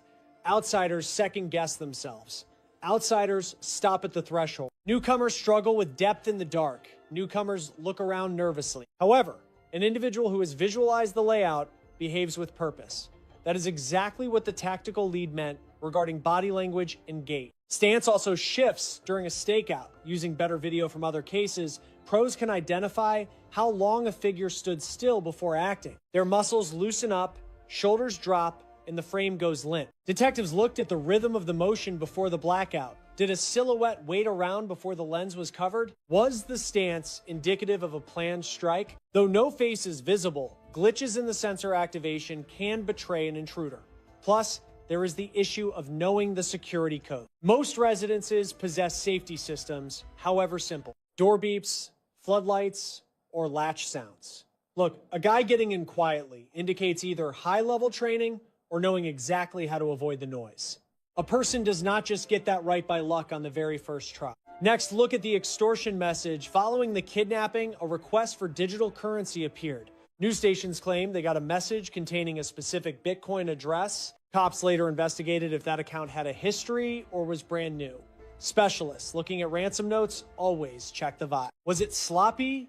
Was it practiced? Did the wording sound desperate, or was it just business? In plenty of fake kidnapping cases, the speed of the message reveals a massive flaw. The person either reaches out immediately or stalls for far too long. Ex-federal agents looking at this case are skeptical about the whole kidnapping for cash idea, since real ransom seekers usually keep lines open to maintain their upper hand. Going radio silent after making a demand is a major red flag, forcing detectives to refocus on that initial stakeout window. If this snatching was mapped out weeks prior, maybe starting with that January 11th scouting trip, the motive probably wasn't some theatrical ransom plot. It likely points toward a completely different objective: dominance. Crimes born from familiarity usually involve psychological triggers that go way beyond just wanting a payday. The perpetrator thinks being a local makes them blend in, believing that knowing the layout helps them dodge any real suspicion. That's actually a fatal oversight, because being close to the source narrows down the suspect list much faster than being a stranger. Detectives reportedly scrutinized everyone in the family's social circles to see if anyone knew too much about NY's nightly routine. Who was aware of her exact bedtime? Who knew where she charged her phone every single night? Who had the floor plan memorized well enough to move fast? Who could guarantee that no nurses or friends would pop in during that gap? To be clear, no official charges have linked a specific person to these behavioral profiles just yet. Police keep saying the case is still wide open, but actions leave a trail, and those trails eventually lead somewhere. Then the heart monitor pinged at roughly 2:28 a.m. NY's medical app lost contact with her phone then, anchoring the whole timeline. For the feds, data from a medical device is gold, cutting through the guesswork and confirming exactly who was home that minute. If a person broke in just before 1:47 a.m., cut the feed, swept the house, and vanished by 2:28 a.m., that level of tactical speed suggests a dry run. Practice requires a window of time. Having that window requires access. And access comes from either stalking or a direct connection. That's where the third blunder becomes clear. Lingering in the shadows means you're certain nobody is going to catch you. Only a person who has mastered the house's rhythm can wait around without breaking a sweat. Only someone sure no neighbor will walk by, sit still in the dark, convinced they've calculated every single risk of staying put. However, staying in one spot creates a footprint, increasing the odds of being caught on some random doorbell camera. It raises the chance of a car driving by or digital signals syncing up way too perfectly with the crime. If police prove he was there before the cameras went dark, the whole story shifts, stretching the timeline far beyond 41 minutes. The window becomes hours long, and explaining away hours of activity is basically impossible. That comment from the tactical commander regarding her stride wasn't just about her walk. It was about how she occupied the space, a sense of ownership that shows up in how someone moves, drives, and waits. Someone who feels they are supposed to be there doesn't rush, and someone comfortable in the environment doesn't act twitchy. A person convinced they're invisible will stand perfectly still for much longer than a random intruder ever could. That sheer arrogance might be the biggest slip up of all, because the cops aren't just hunting for physical clues. They are matching up behavior with access, connecting the dots between timing, knowledge, and what actually went down. Once those data points cross, the net starts to close. Meanwhile, the hunt for the truth carries on. Search parties are strategically fanning out along predicted escape paths while tech teams tear through every digital communication log. Criminal profilers are busy sharpening their suspect sketches based on these behavioral red flags. No one has been handcuffed yet regarding the property route or stakeout analysis, but the authorities have made one thing crystal clear. This attack wasn't a roll of the dice. When a crime isn't random, it's deeply personal. Crimes of passion leave behind a trail that's much harder to hide than a face behind a mask. Night obscured his identity. Killing the camera feed hid his looks, but the way he walked, drove, and waited might tell a story he never wanted heard. Deep inside that growing police file, buried under piles of timestamps and root grids, every behavioral note and forensic link records that error forever, because patterns never forget, and neither do the detectives. If his walk, his driving, and his patience were the first three errors, the fourth one was a much quieter oversight. He underestimated exactly how much the detectives already knew. Long before the news cycle started buzzing about gait analysis and walking patterns, way before the mapping or the talk of scouting the house, the police were already building a psychological profile. And those grids don't start with suspects, they start by ruling people out. When the heat first turned up, detectives told the press the relatives were playing ball. They tossed the pads, pulled data, and tore through cars. That level of participation is textbook for major criminal probes. It is a calculated move because publicly vindicating folks hits two targets. It keeps citizens calm while making the target feel safe. If a guy feels the heat is off, he's slack. Careless people trip up. Police are just as savvy with minds as labs. Out of sight, high-end data mining gear went live. Every gadget, from cells to portables, went under the microscope using specialized software to dig up wiped records and metadata. They tracked web trails, app use, and clock syncs. Detectives rarely hunt for one massive clue in these types of puzzles. They hunt for tiny glitches, like did his cell stay put while the truck was rolling? Did someone swear they were out cold while their screen was glowing? Did the wireless signal cut out right when it mattered?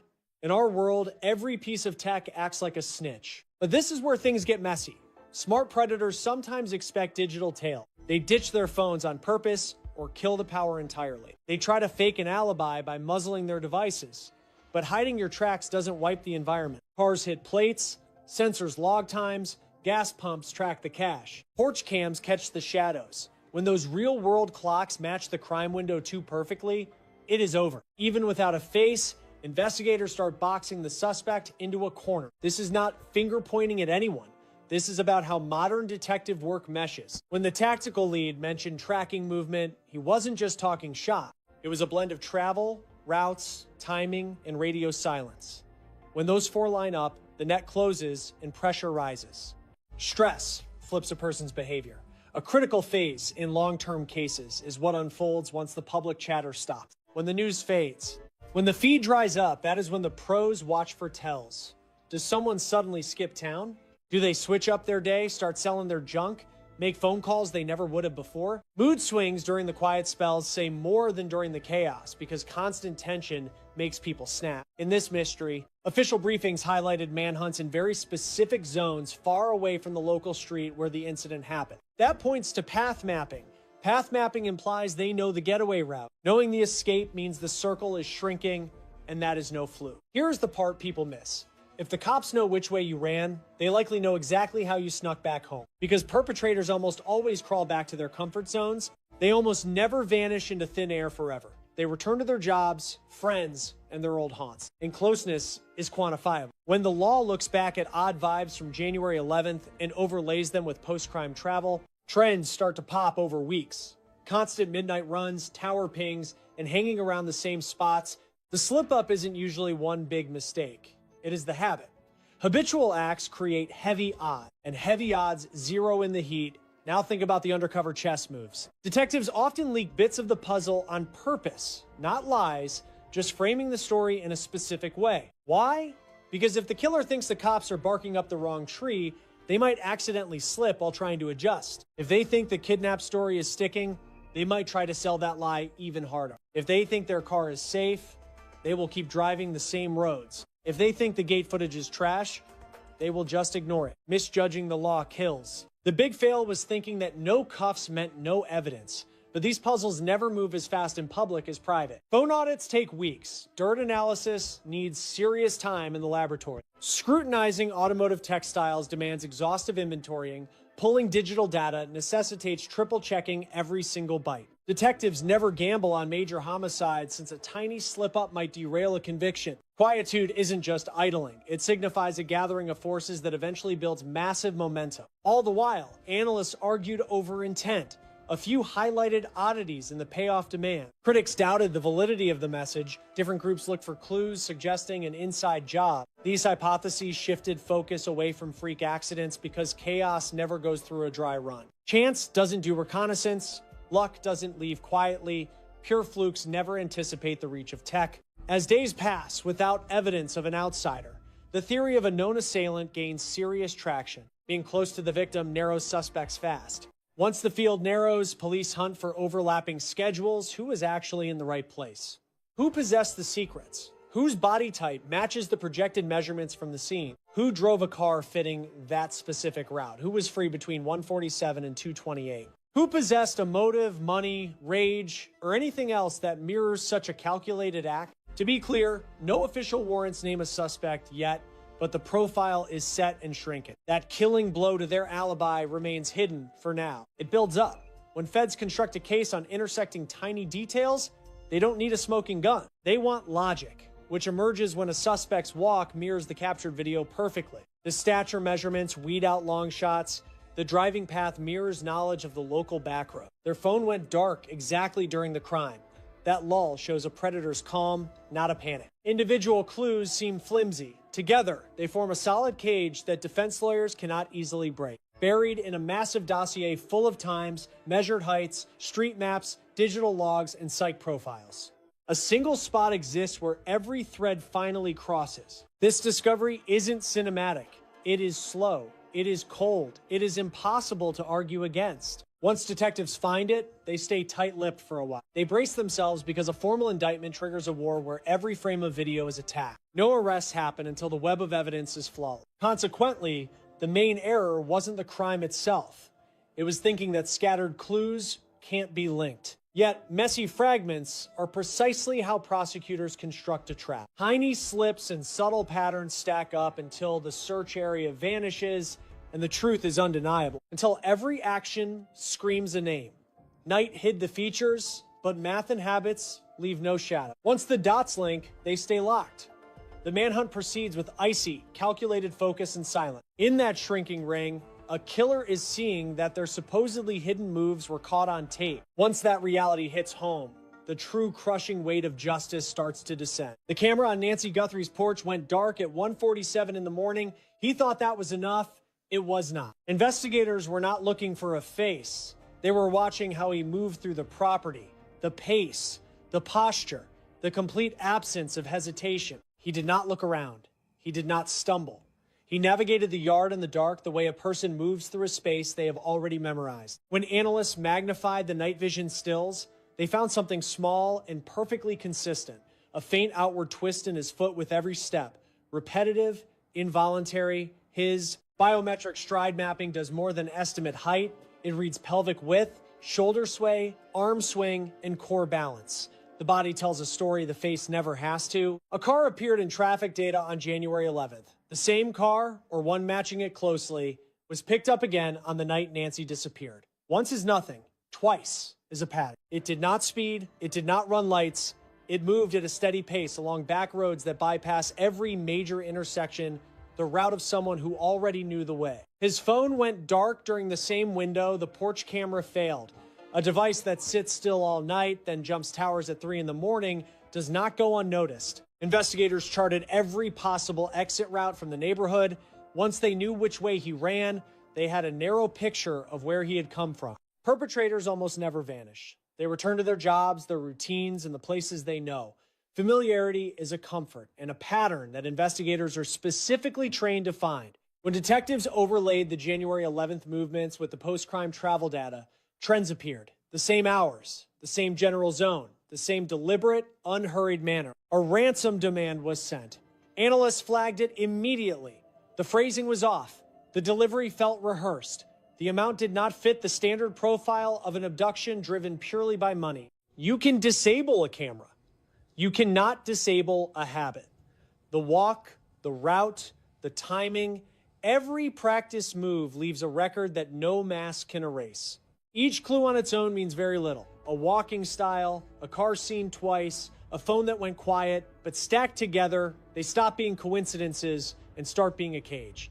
No arrest has been made, no suspect has been publicly named, but investigators have a stride, a height range, a route, a car. I don't touch anything anymore. More women's clothes, button-down shirt. January 11th, 2026.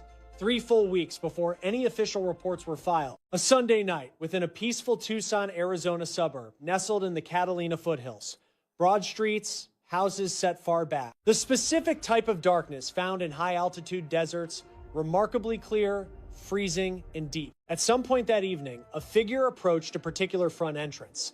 The Bureau confirms this fact, not because a neighbor alerted them that night, because weeks later, after the fallout, detectives scrutinized the camera hardware. They recovered residual digital footprints. They interrogated the hardware about its final moments, and it pointed to January 11th. The Bureau's technical analysis of the security equipment produced findings that officials discuss only in vague, guarded language, indicating a firm belief that the system recorded suspicious movement on an earlier occasion. Sheriff Chris Nanos verified this detail on camera for a local news outlet during late March. He wouldn't specify what those movements revealed. He only stated that January 11th is a date worth remembering. The Guthrie family then issued a public plea through the investigation, asking neighbors to search their own memories. 2 specific dates were highlighted: January 31st, the night of the kidnapping, and January 11th, 3 weeks prior, before the violence, before the missing persons case, before federal involvement, before everything changed, someone was present. This story examines what that early visit actually signifies. Not the crime itself,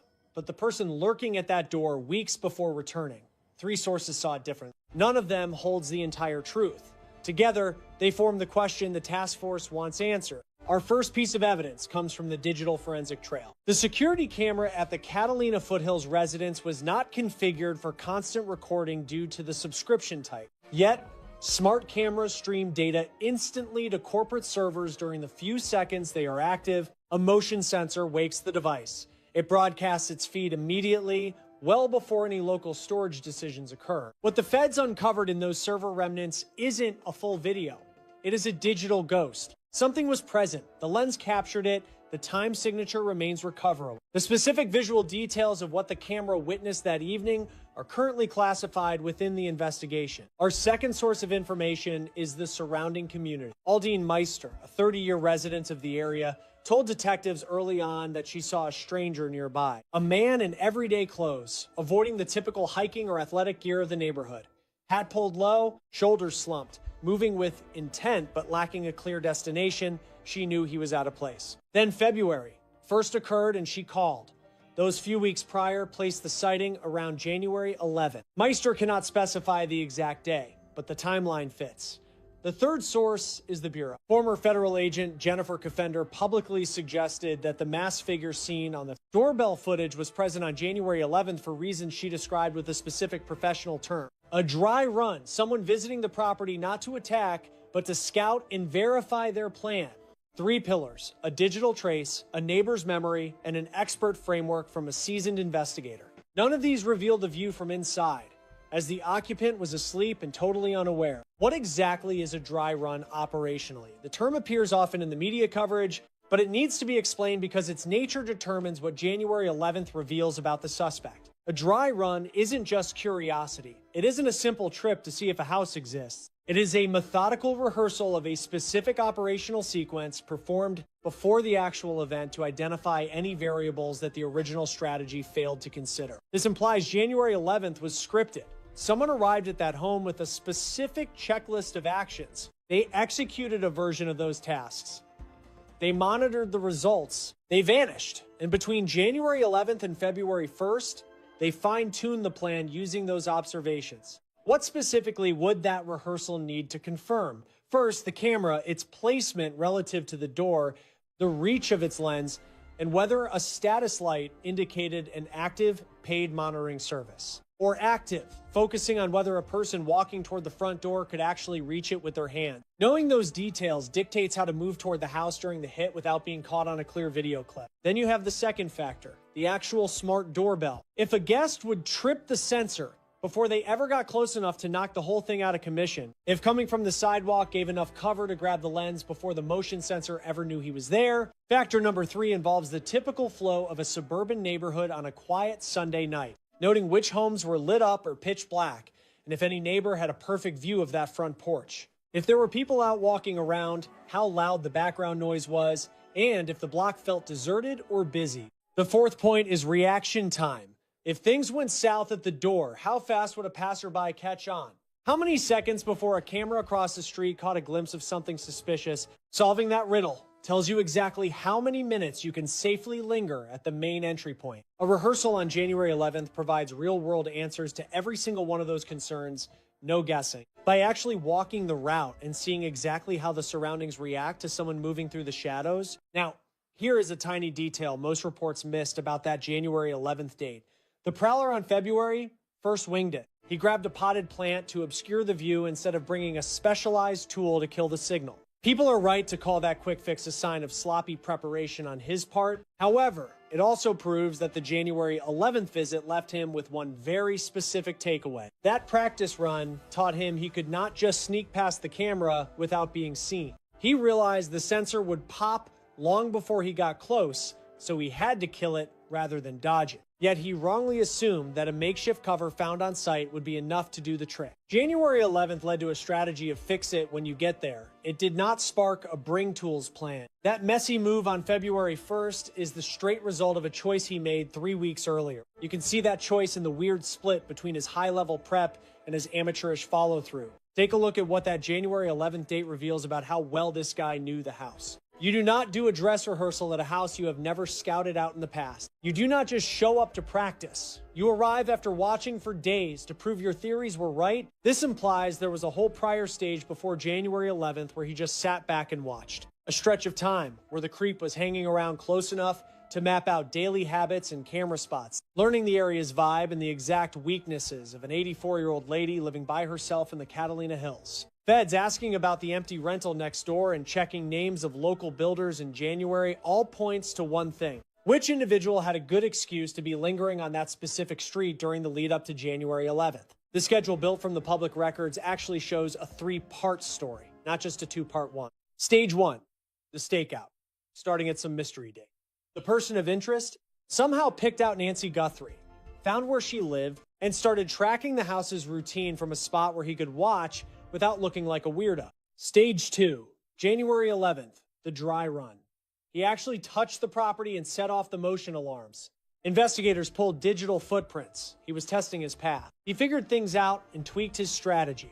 Stage 3, February 1st, the night of the crime. Most news stories treat this like a 2-act play, the murder night and the police work that came after. But that January 11th clue adds a whole new chapter that happens before the rest of the story. A chapter that detectives are chasing in reverse, figuring out the timeline from 3 weeks prior and even earlier. Let's plug the hard data into this 2-stage buildup we just discussed. The digital alert told folks to scan their ring clips from 9 p.m. until midnight on January 11th. That is a very precise time frame on one particular Sunday night. Picking that window was deliberate. Sunday nights in the suburbs have a very predictable feeling to them. Homes grow quiet after the evening meal. Kids go to sleep. A Sunday night silence falls much sooner than on the weekends. Foot traffic on side streets vanishes by 9 p.m. for a task needing to reach the porch without being seen by any locals or nearby residents. Sunday past 9 o'clock p.m. is a perfect tactical window. That January 11th fell on a Sunday, and the notice focused on that night was not a random thought that hit the detectives. Then there was the 10 a.m. daytime sighting on January 31st. The neighborhood app also noted a shady car near New York Street that morning on the day of the snatching. A car spotted in the zone 14 hours before the hit. This is not scouting from 3 weeks ago. This is live tracking on the day of action. A watcher was in the area during daylight on January 31st, checking things, tracking the morning routine to confirm the night's setup would fit what the strategy required. Verifying Nancy stayed in. Checking no random guests arrived, ensuring the visual scene matched the pattern set over the last 3 weeks. The span between 10 a.m. on January 31st and 1:47 a.m. on February 1st is 15 hours and 47 minutes. During that time, the plan turned into action. Think about the suspect's move toward the camera on February 1st and what it proves about the findings from January 11th. He winged it at the lens. A yard shrub was grabbed and used to hide the view. He did not carry a specific tool meant for disabling digital eye. Every pro who saw the tape noted this. Ex-agent Mark Harrion claimed a skilled person would have brought gear from the start. But the January 11th context changes that moment. It was not just a lack of gear. It was the result of a choice made on January 11th. On January 11th, the prowler judged the camera and realized something. This device cannot be avoided on approach. The sensor zone is wide enough that any path to the porch will trigger it. The lens had to be handled at the door. That logic was right. But the resulting plan, grabbing nearby plants at the door, produced the evidence that the video now shows in detail. The test run found the hurdle. The solution was a mistake. And for 20 days, the plan kept that error because no one ever checked the logic. There was no stress test to the path. No check that holding a plant in front of the lens would stop the video.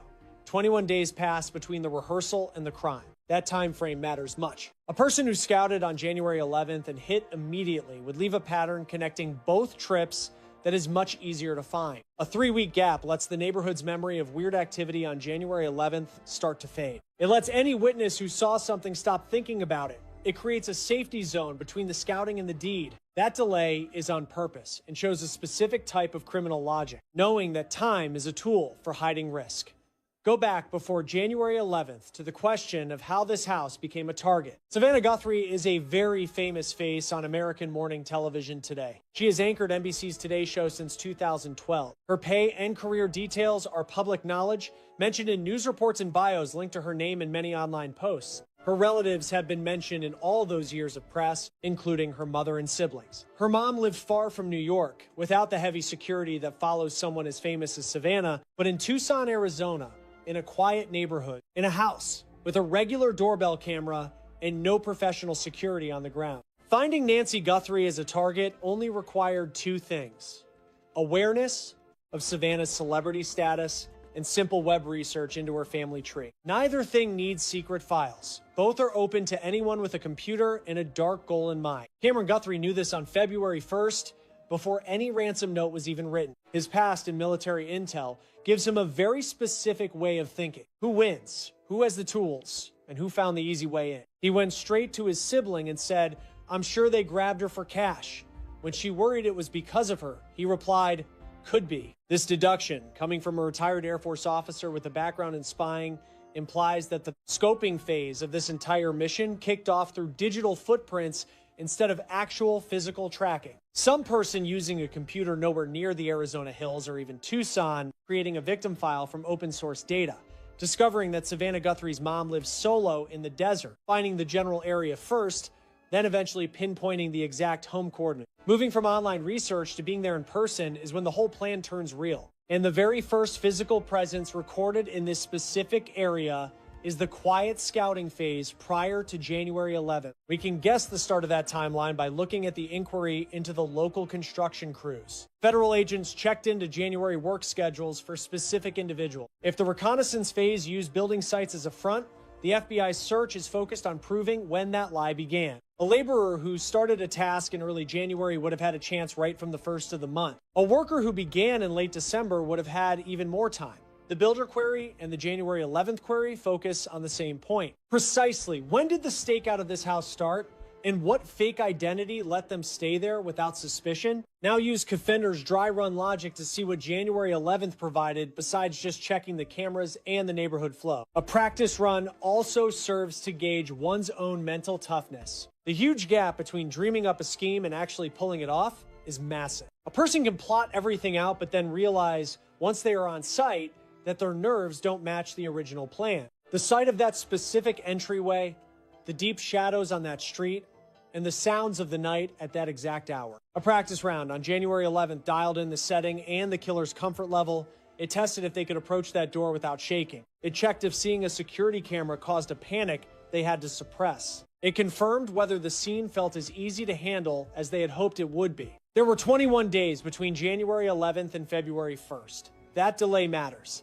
It isn't the sign of a person who rushes into a job. It reflects someone who backed off, analyzed what they saw, tweaked the strategy, let the locals forget their face from the January 11th visit, and then came back. That 3-week wait is evidence of serious self-control or some logistical hurdle that forced a delay. Now let's fit the genetic evidence into the timeline of the January 11th scouting. The mixed male genetic samples from an unknown source found in the home were rushed to a Florida lab for fast tracking. The facility used high-tech scanning that wasn't even meant to be available until 2026. Sheriff Nanos admitted that the biological sample is difficult to read. It's a combination of DNA from multiple people, which makes isolating one specific person very tough. CeCe Moore of Parabon Nanolabs claimed publicly that the person who left that trace will be caught. She didn't say might, she said will. But the dry run theory adds a new layer to this forensic data. If the January 11th visit involved the suspect getting close enough to touch the door or the camera gear, then that earlier trip might have left DNA completely separate from the February 1st event. Skin contact leaves a trail. A hand in a glove touching a frame. Any physical interaction between a human and a surface leaves cells that forensics can still find weeks down the line. Gloves aren't a perfect shield against leaving behind genetic material. Seams on the fabric can transfer cells. The back of the hand often hits surfaces without the person knowing. Specifically, Moore pointed to a mouth-held light as the likely way the perpetrator left genetic material inside the residence on February 1st. That flashlight, seen in the video, kept their hands available. Once the light is pulled from their teeth, spit ends up on their palms. When those gloves touch a surface, that moisture is left behind. Every single door, wall, or item touched while moving through the residence. If that same person used a similar light during the January 11th scouting trip, the same contamination likely happened. And if they touched any part of the front porch during that scouting visit, that genetic material found on January 11th shares a storage bin with the February 1st samples from the home. By comparing those two sets, scientists can link a physical trace from the doorstep during that January window to another found deep inside on the 1st of February. Finding a matching unidentified male signature in both places would prove beyond doubt that this guy visited the property twice. It confirms his visits were deliberate acts that fit perfectly within the timeline investigators are currently piecing together. Now, let us factor in the footprint data. Technicians spotted what looked like a shoe mark stamped into the crimson stains left on the front veranda. Since the victim had no shoes on, that print definitely belongs to the individual standing over her while she was hurt. Criminal records for footwear can pinpoint exactly what brand and style of shoe left behind such a distinct pattern. If the intruder wore those same kicks on January 11th and February 1st, and the porch held onto that first mark for 3 weeks, then we have a solid gold forensic match. 2 separate marks from the same treads on the same lawn, one from the scouting trip, the other from the actual strike. The federal team scrubbing the site, fully aware that the 11th was a critical date, would have meticulously scanned every inch of that entryway for any lingering dust or mud from previous visits. Whether those tracks survived 21 days of normal foot traffic is a puzzle the Bureau's top lab guys are built to solve. An entry rug or a plush mat tucked right behind the front door frame could easily preserve a weight-bearing pattern much longer than any tile or hardwood floor ever could. Any of these spots might have frozen that January 11th ghost in time. Between the genetic codes, the shoe prints, and the footage from 6 different security lenses, every trail points toward the same person returning to the scene. Every single lead builds its own unique mountain of proof. When all these paths point to one man on 2 specific days at that house, the legal weight of the evidence is far heavier than any random piece of forensic data could ever be. Expert Steve Moore pointed out that this manhunt is running on several parallel lines at once. The genetic data, the cell phone records, the video reels, The contractor debriefs, and the search in nearby empty homes are all moving pieces. Each investigation stands on its own. Each produces its own set of cold, hard facts. Once 2 or 3 of these paths name the same guy, the combined legal structure becomes virtually impossible to knock down. That January 11th date is the golden thread tying everything together to the moment before the chaos started. Clues found prior to the incident tell a different story than those from the night itself.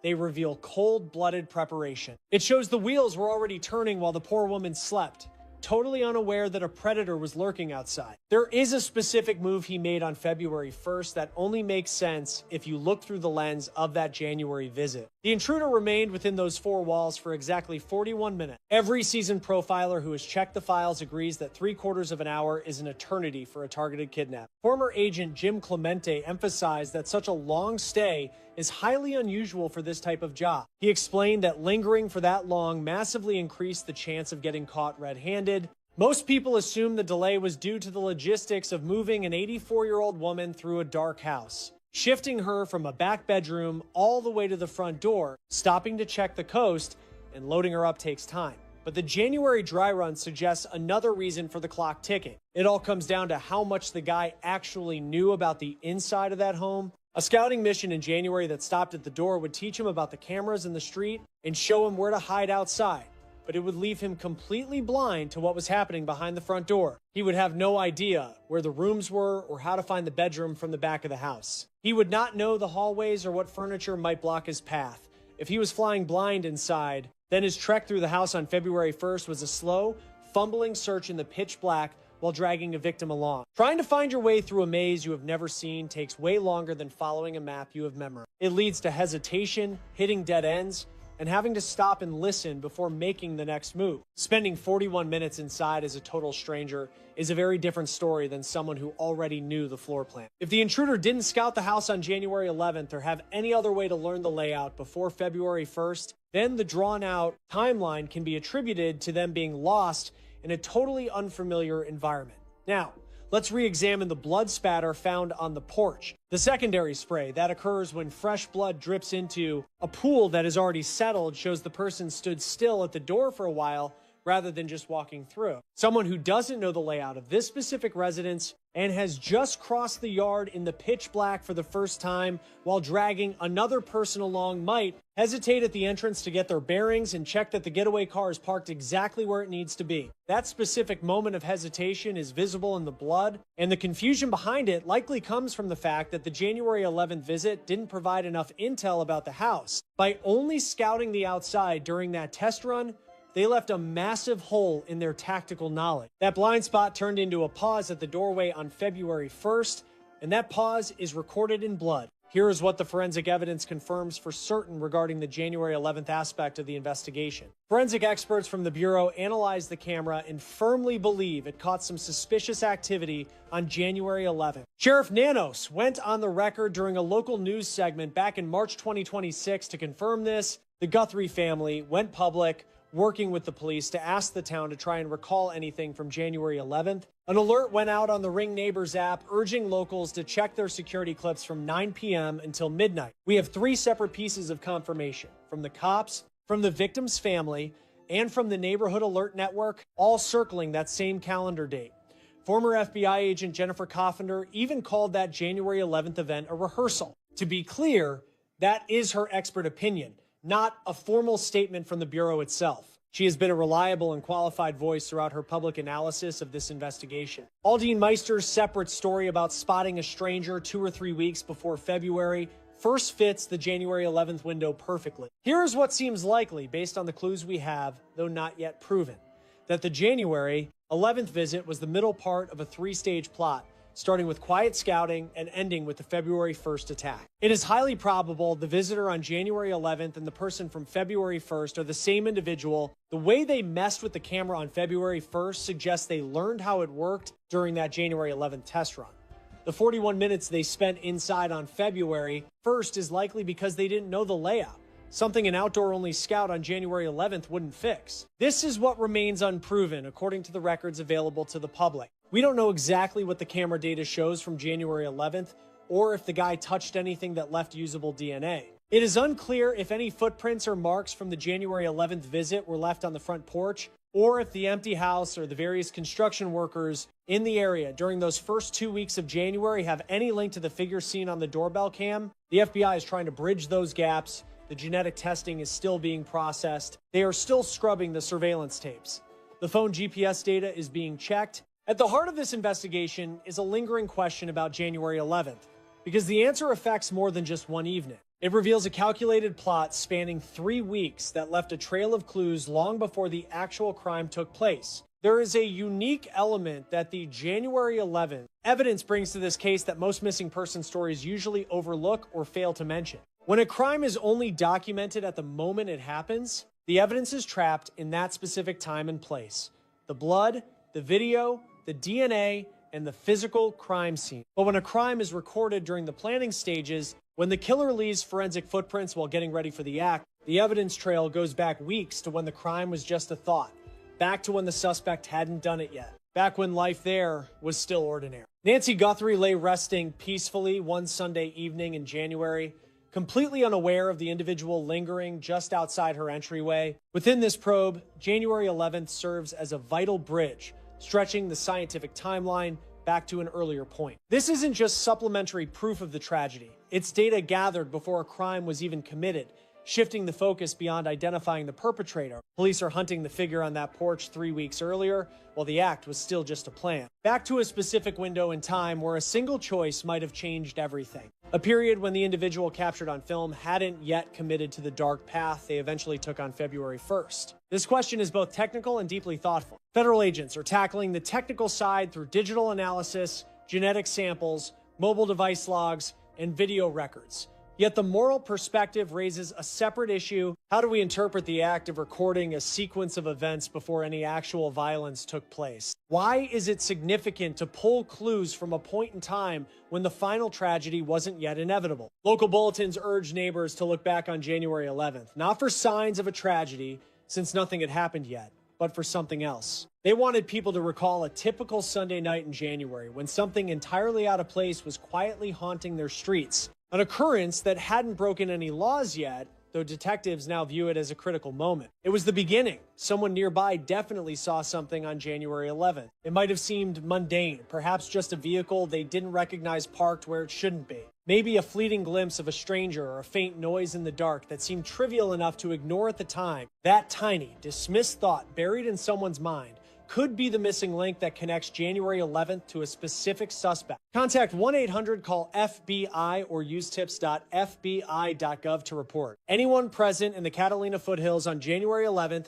2026 from 9 p.m. until 12 a.m. who noticed anything should reach out. Share your thoughts below. Does this 3-stage strategy, starting with quiet scouting before January 11th, practicing on January 11th and attacking on February 1st, alter your view of how calculated this whole operation truly was? If genetic traces from January 11th were found at the entry point, separate from anything left on February 1st, how much stronger does the legal argument become when matching physical proof is found at the same site twice? Join the investigation room and enable alerts as we uncover details that haven't even reached the public eye yet. Once the truth comes out, you'll be glad you tracked the entire process from the very start. We conducted this inquiry with deep consideration for Nancy Guthrie and her loved one. We aim to scrutinize the facts and uncover reality without exploiting the pain, believing every victim deserves a diligent and dignified narrative. Nancy Guthrie was resting during that night of January 11th. An intruder stood at her doorstep while she remained oblivious. 21 days later, they returned and took her away with them. Proof from both evenings is being retrieved right now, and identifying the person on that porch on January 11th will settle everything. It will simultaneously unmask the individual responsible for what happened on February 1st. Those two dates are effectively one. The figure at the entrance never changed. Consequently, the scientific trail of the preparation is the definitive record of the offense. Nancy Guthrie was 84 years old. She had a pacemaker, a daily routine she trusted, and a neighborhood she had called home for years. On the night of February 1st, 2026, someone walked up to her front door while she slept. She never knew they were there. Earlier that evening, she had dinner with her daughter Annie. Her camera caught her pulling into the garage at 9:50. That was the last ordinary moment. 3 weeks before that night, the same front door had another visitor. January 11th, between 9 and midnight. The doorbell camera recorded something it was not supposed to see. She was asleep for all of it. The motion sensor, the digital alert, the figure on the porch, none of it reached her. Investigators call what happened on January 11th a dry run. Someone came